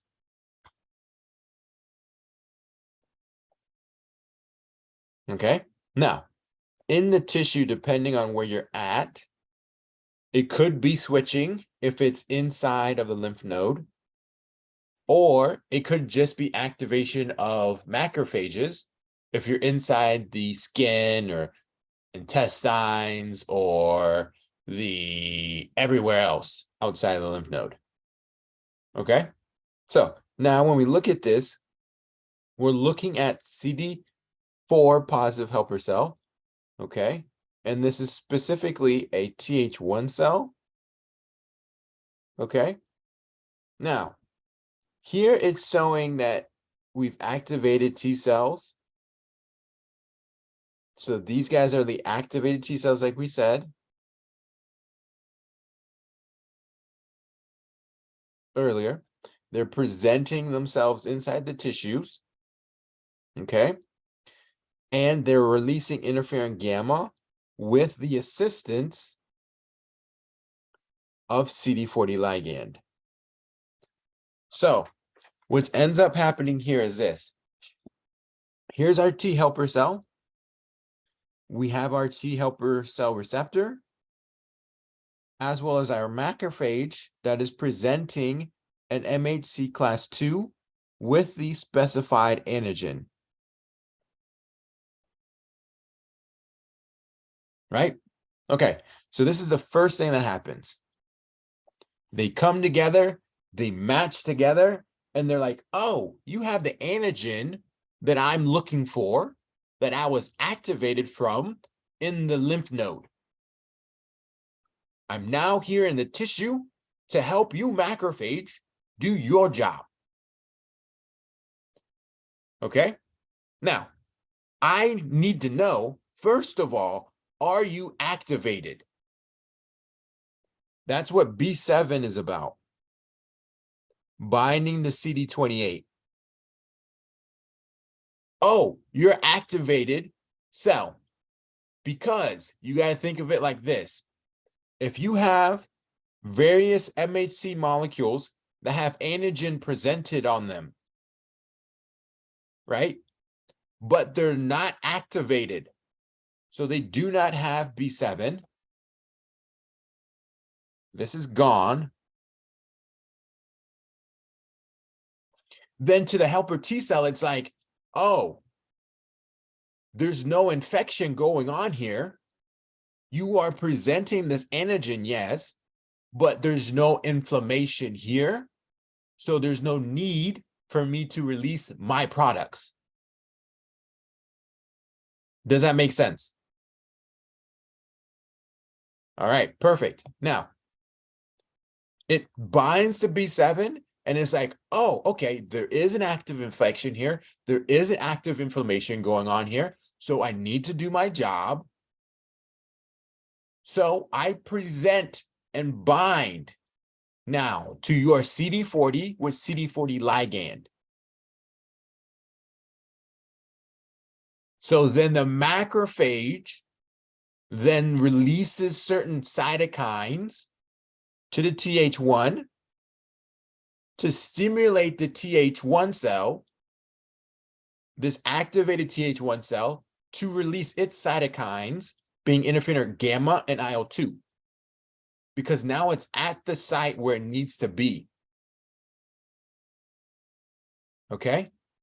So it gets to the site it needs to be. It finds that there is an infection here. So then macrophage sends this signal to the Th1 cell. Hey, I have the infection here. You see my B7? Let me send you my cytokines. So then you can help me out here. And then the T helper cell's like, oh, thank you for sending me your cytokines. Now let me send you this interferon gamma so you can do your job. Okay?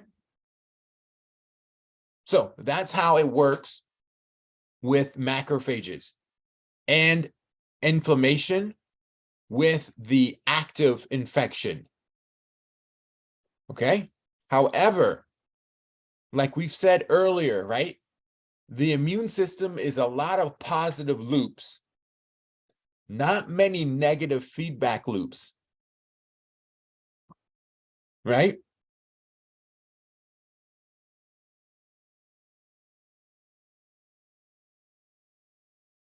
Okay, so CD40 and the CD40 ligand, two distinct roles depending on location. So I wouldn't think of it as two distinct roles. The reason why I'm saying that is because in the tissue, CD40 ligand is allowing this T helper cell to still do its function. In the lymph node, the CD40 ligand is also allowing it to do its function. It's more of what is the cell that it's communicating with. Okay, so here in the tissue, it's communicating with a macrophage. Versus in a lymph node, it's communicating with a B cell. However, in a lymph node, you also have macrophages there. So it can still bind to macrophages in the lymph node and do the same thing with releasing interferon gamma and causing them to get more activated, the macrophages inside the lymph node. So I wouldn't separate it by location, but separate it more by what cell is it communicating with.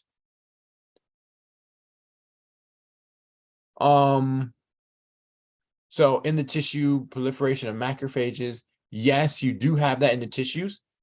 And you can also, if you wanted to, you could say that in the tissues, you don't have B cells. So the only thing you got there is macrophages, right? You don't have B cells floating around in the tissues outside of the lymph node, right? So if you wanted to say tissue specific like that, you could. But then when you went to the lymph node, you'd have to say the lymph node has both macrophages and B cells. Because you got both of them, depending on the location that you're at. I was thinking, so yeah, so sentinel macrophages are, so sentinel macrophages, things like dendritic cells and stuff like that, which are the sentinel macrophages that you're talking about, those guys are more for activating the immune system, not so much with this process. These macrophages here that are doing this process are the macrophages that are coming from the monocytes, from the blood, coming into the tissue. Because you got to think, right? When you open up those blood vessels, Monocytes come into the tissues, they become macrophages, and they start eating things up. Right? So those are the majority of guys that are getting activated by this process. Not so much the sentinel macrophages and stuff like that.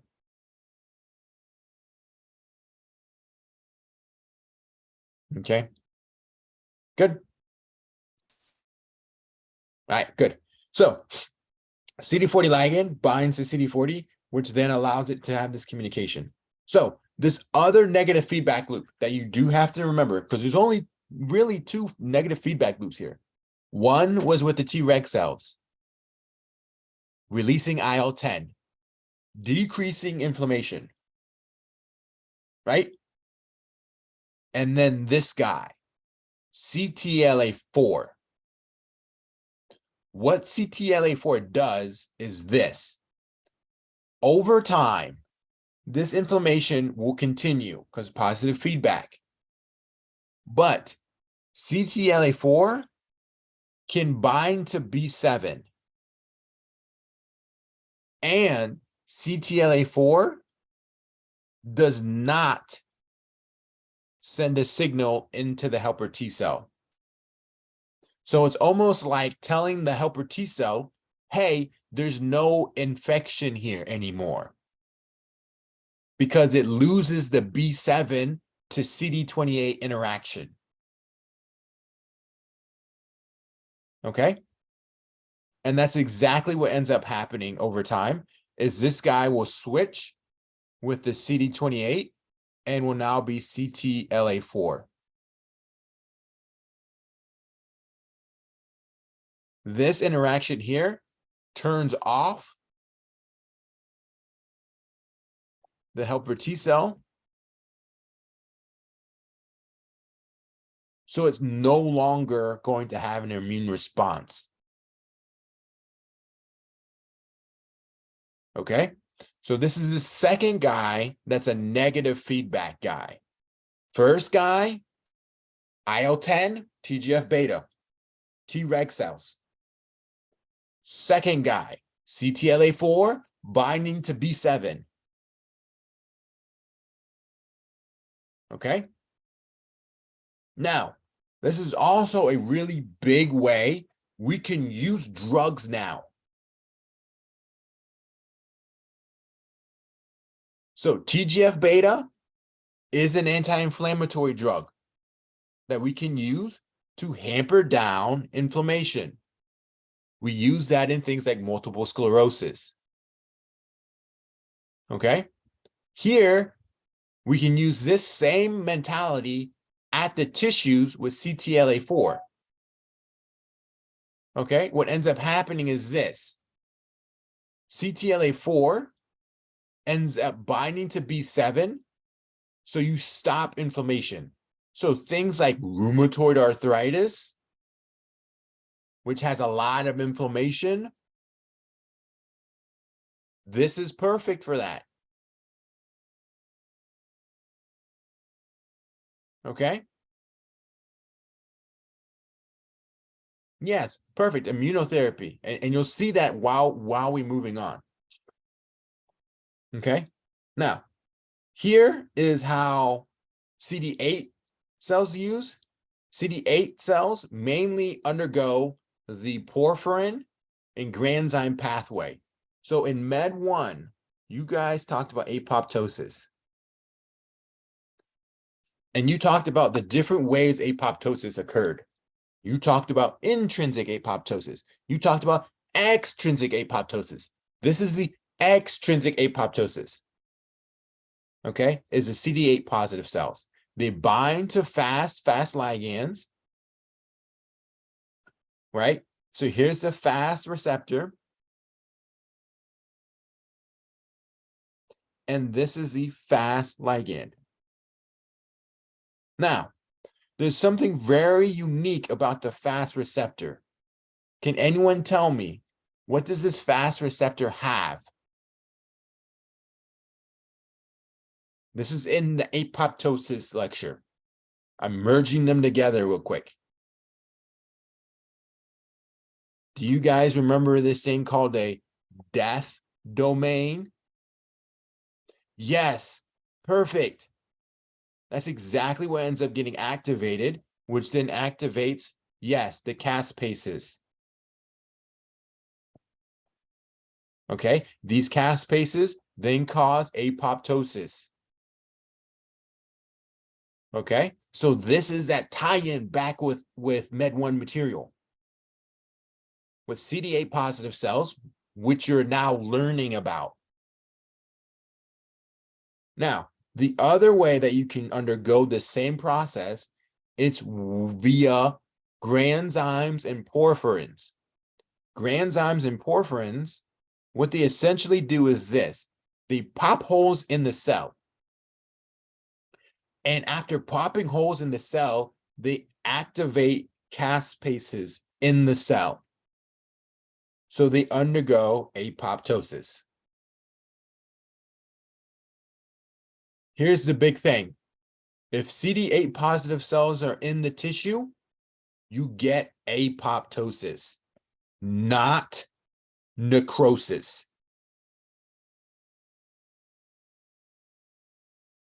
A lot of people think immune cells going on, immune system's activated. You have necrosis going on here.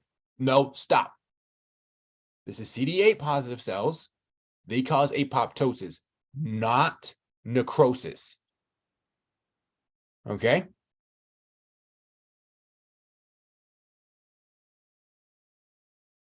Good. And we'll go over the presentation of apoptosis versus necrosis, right? You have things like a pycnotic nucleus. This is all that stuff back to Med1 with the apoptosis stuff. They love doing that. Having a patient show up, a patient died, they show you a liver biopsy, and the biopsy of the liver, you see pycnotic nucleus, and they're like, is this necrosis or is this apoptosis? What is most likely the cause of this guy? Or they do the same thing with hepatitis. They say a patient has hepatitis. They have hepatitis virus infection. You get a biopsy of the liver. You see this cell. It has a pycnotic nucleus. And they're like, is this apoptosis or is this necrosis? CD8 cells, always apoptosis. Always. Okay? Good. Now, here we're looking at different pharmacological things that you can utilize, right, for whatever you're trying to do, like activate the immune system or inhibit the immune system. So in this scenario, we're taking this CTLA4 and we are either binding to it. If you bind to CTLA4 and you prevent it from binding B7, does that activate the immune system or block the immune system?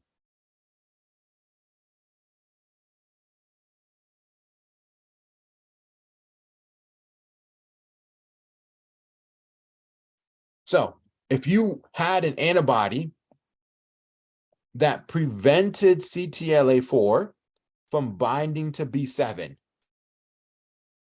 does that activate the immune system or does that block the immune system? It activates it, right? Because CTLA4, once again, is the guy who's therefore inhibiting downregulation, right? That's what he's there for. Yes, perfect. Now, the other guy that we know of is this guy, which is PDL1 to PD1 receptor. This is only very important when you look at CD8 positive cells. Okay? What ends up happening with CD8 positive cells, before they release their porphyrins and granzymes, they can get a signal from the cell to say, hey, don't kill me. I know you see this antigen, but I'm not actually ready to die. I'm fighting off this virus. Okay? And I am actually very healthy. That's what this PD-L1 is all about. When that binds to PD-1, the T cell does not kill the cell. Does that make sense?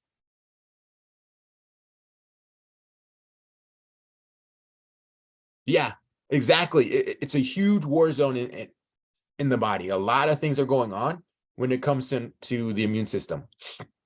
So with that being said, if we made an antibody that bound to PD-L1,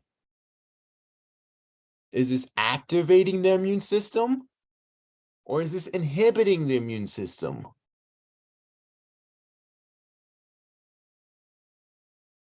Okay, good. We're activating the immune system here. Good.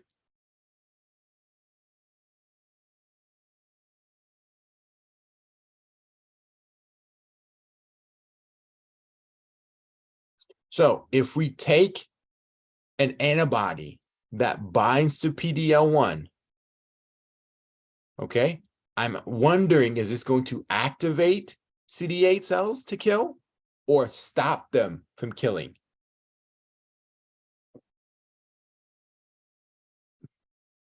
It's going to allow them to kill the cells. Yeah, it's going to activate them to kill the cells. Perfect. And that's exactly what we do pharmacologically. We use this method when we want to kill cells. We use this method where we take CTLA4 binding to B7. So we make a CTLA4 analog to bind to B7 to inhibit the immune system in hyperactive immune system areas like autoimmune inflammatory conditions. Okay, because that would inhibit or stop the inflammation.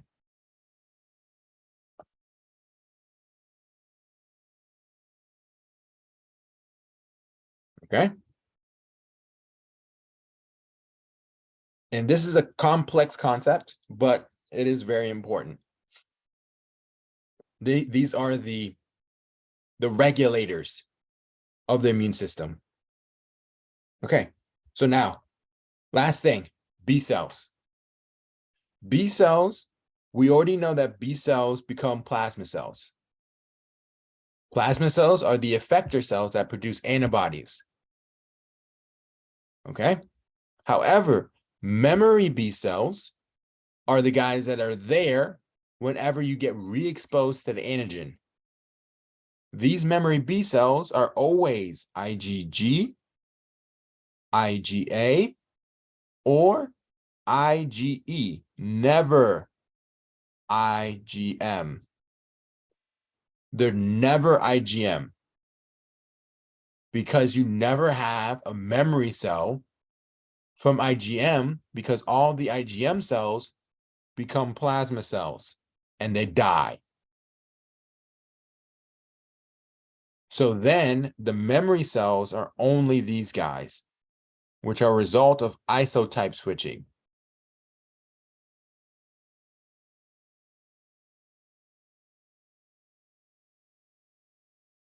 Okay. Now, we've already gone over the different types of isotype switchings and the different antibodies. So I'm not going to go over that again. However, this here I have not yet touched on, which is the affinity maturation. Essentially, the only thing that's going on here is you're making that antibody that recognizes the antigen more specific for that antigen. Okay, you're increasing the affinity. Because let's say, for instance, you have an antigen. Let's see. We have an antigen here. This is my antigen. And on this antigen, you got antigen A, antigen B, antigen C. You have an antibody here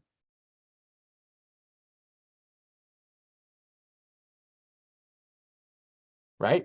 And on the antibody, you got on the actual binding site, the antigen binding site, you have binding for antigen A and antigen C, okay? So you don't have binding for antigen B.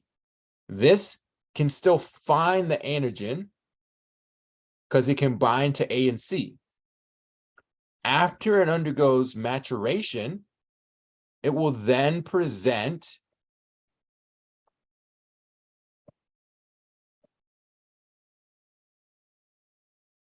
A, B, and C. So now it's more affinity to the antigen. It can find it better and it can bind to it, okay? That's essentially what this affinity maturation is all about.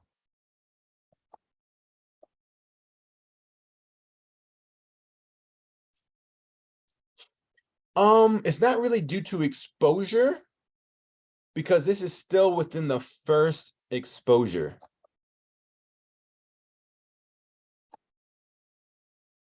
Okay, this is still within that first time you get exposed to it, you undergo affinity maturation. Now, do you go over that the second and the third time and the fourth time? Yeah, of course you do. So over time, it gets even better and even better because in my example, there's only 3 antigens, but in the real world, there's thousands and thousands of these antigens. Okay, so the more you get exposed to it, the more affinity maturation is developed and the more affinity these antibodies have for these antigens.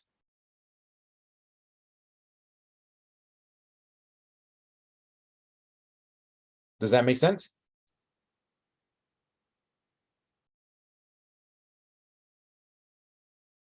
Okay, good. So now let's talk about, is it due to exposure? So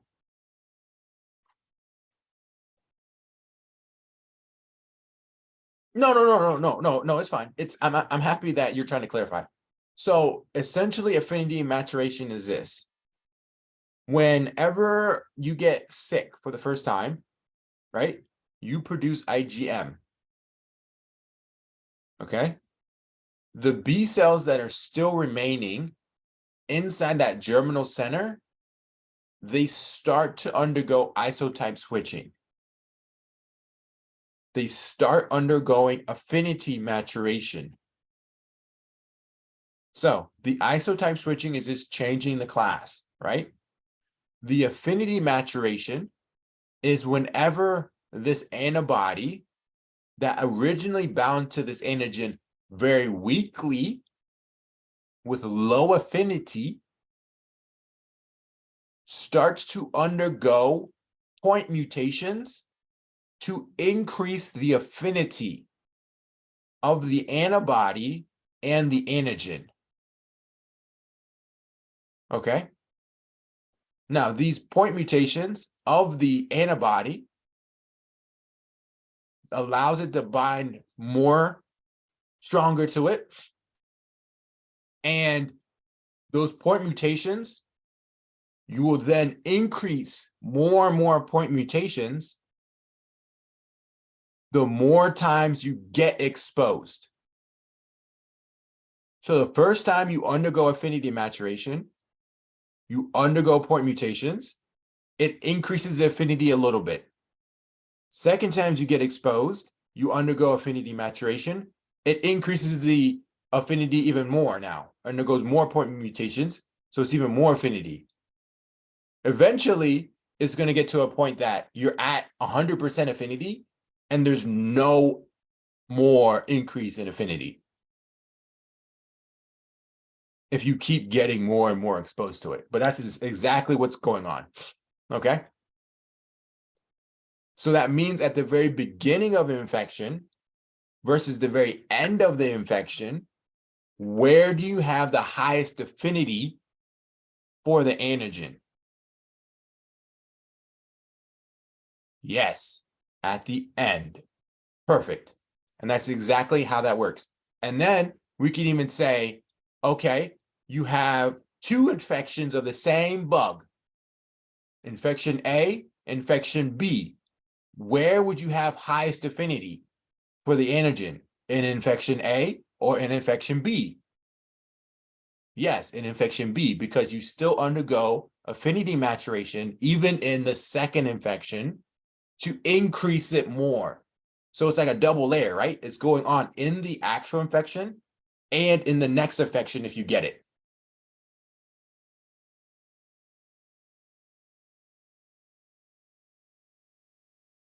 All right. You good now? All right, good. Perfect. And that's fine. I'm happy that you wanted to have more clarity on it, because these are important things to know, right? That I'm going over. So if you have questions and you're like, hey, this isn't making any sense, I can go more in depth and I can discuss it more and I can bring in more analogies to make it more understandable for you. Okay, so here is the conjugated vaccine concept. We talked a little bit about this on Monday, not Tuesday, Monday. So on Monday, we talked about this, where B cells had two different pathways, a T cell dependent, T cell independent pathway, right? T cell independent pathway, you never have T cells. And the only thing you have is IgM cells, because you don't have TH helper cells, right? You don't have the CD40 ligand, which we discussed earlier today and in the slides before this. Okay, so there's no isotype switching. All right, versus T cell dependent or thymus dependent, where you undergo this changing.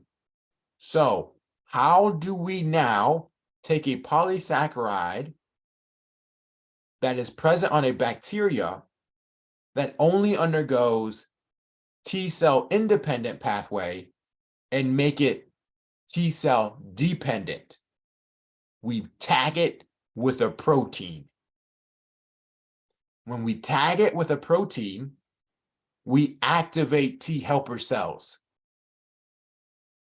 And by doing so, and activating T helper cells, we allow T helper cells to increase, and the B cells do not just present the polysaccharide.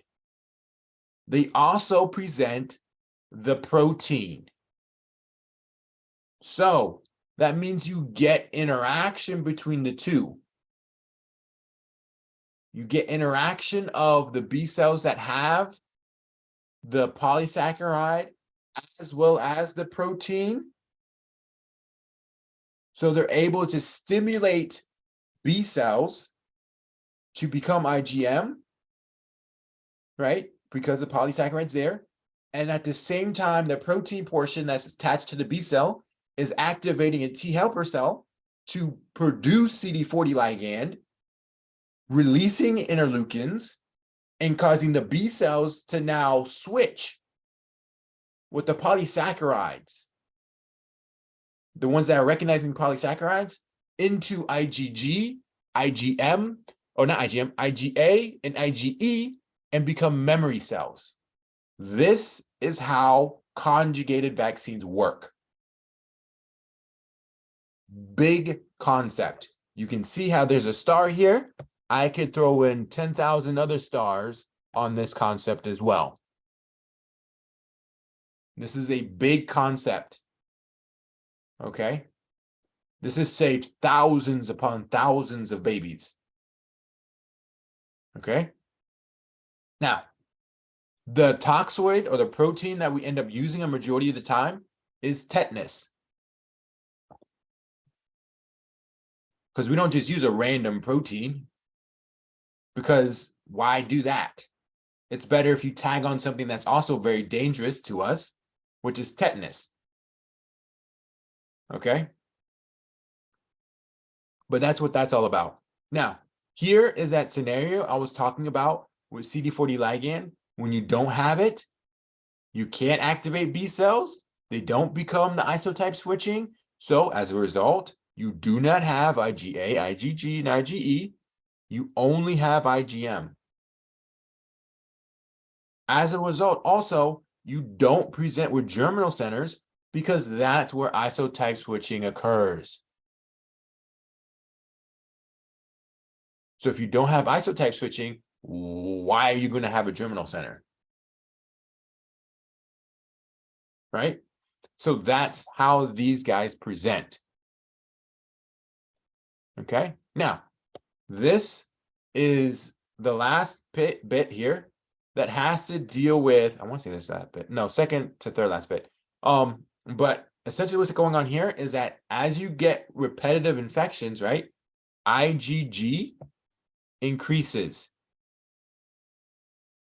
You get more IgG because those are the guys that are plasma cells, or not plasma cells, memory cells.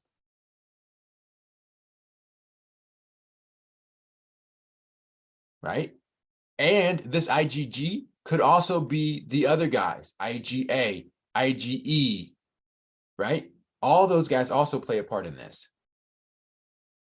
They also increase, which is why whenever you get exposed to an antigen or an allergen like pollen, the first time you don't really show a response. But it isn't until you get repetitive responses to that pollen do you start having things like anaphylaxis. Okay? Same thing with bee stings. Because the IgE level keeps increasing. You get exposed to it one time, oh, you get a little bit. Next time, now you get even a higher amount of IgE. Next time, you get an even higher amount of IgE. And then it gets to the point that all your mast cells have IgE on them. And then you get stung by a bee, and now you're sitting in the hospital. Okay? Any questions on that?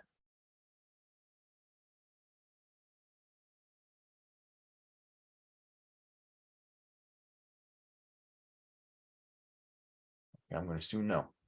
Now, here is the other piece with that immunoglobulins.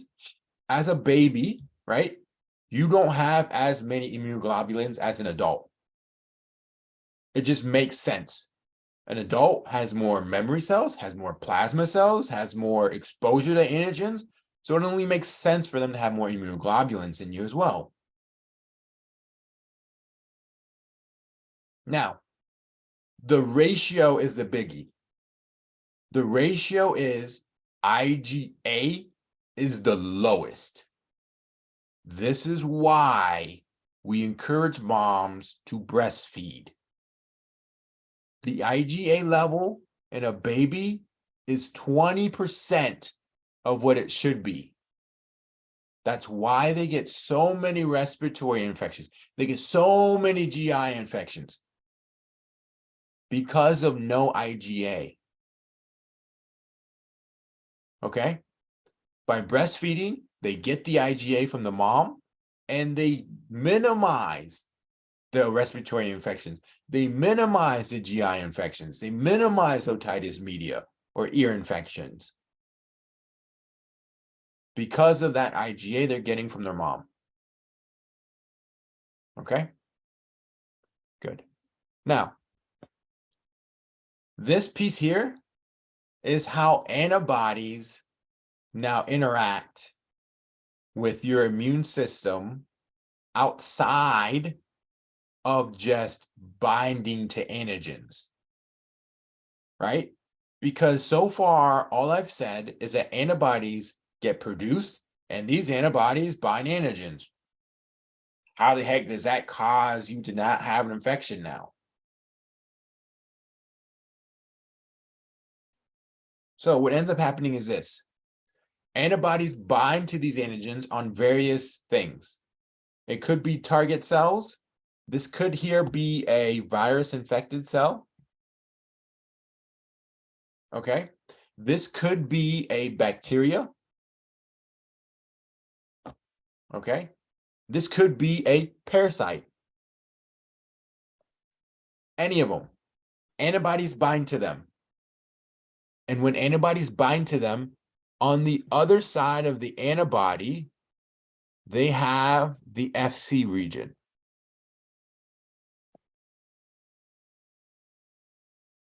Okay.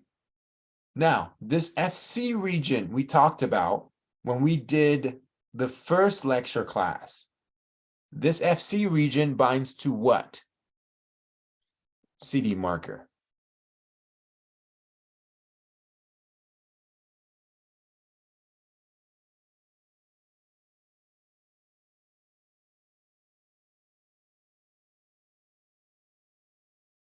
CD16. It binds to CD16. So what this ends up doing is if a cell binds to the FC portion of an antibody, the cell automatically gets activated. Because what ends up happening is this: the antibody has found a target. So it's telling your innate immune system, hey, this is something that is foreign. We know it's foreign. You just don't have a receptor for it.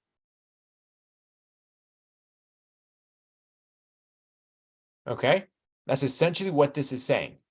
So the FC portion binds to the cell, and the cell is like, oh, okay, I may not have a receptor for this target, but these antibodies do, and I know this is foreign, so now I get activated and release my products. Okay, this is what is known as antibody-dependent cell-mediated cytotoxicity, ADCC. ADCC, antibody-dependent cell cytotoxicity. Okay. Now, this happens in things like neutrophils, things like macrophages, things like eosinophils, things like natural killer cells. Okay. And remember when we talked about CD16, and I was like, yeah, you see CD16 in natural killer cells. And I was like, but don't only focus on that being the only CD16. These are all the cells that have CD16. Eosinophils do. Neutrophils do. Macrophages do. Okay? It's more of a better way of memorizing it is knowing what the heck CD16 is. It's the receptor for the antibody FC portion. What cells do antibody-dependent cellular cytotoxicity? Natural killer cells, eosinophils, neutrophils, macrophages. So these are the guys that have CD16. Okay? Instead of sitting there and just memorizing CD16 and banging it to your head to try to remember it. Know what it does, and then all the cells that do that function have CD16.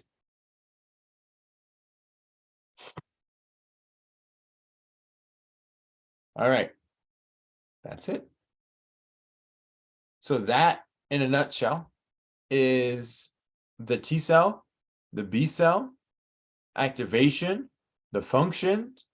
We talked about antibodies already. We talked about, yeah, like, I'm sitting here thinking to myself, I'm like, gosh, we've gone through so much stuff. We went through vaccines with conjugated vaccines. Now, this is just one component of vaccines, right? There's different types of vaccines. You got live attenuated vaccines. You got killed attenuated vaccines. You got subunit vaccines. You got toxoid vaccines. You got conjugated vaccines, which are these guys. So you got multiple types of vaccines that are just different antigens. This is the only one that took antibodies, or that took, that took protein and polysaccharides and fused them together. All the other ones are just normal protein antigens. All the other ones are just normal protein antigens. This is the only one that uses something that's not a protein, something that is a protein, and fused them together. Okay. Yeah. All right, guys. I don't want to keep you too much more. I've talked your ears off long enough, I feel like. I appreciate you staying a little longer. I will end this recording. I'll post this recording for you. Yes.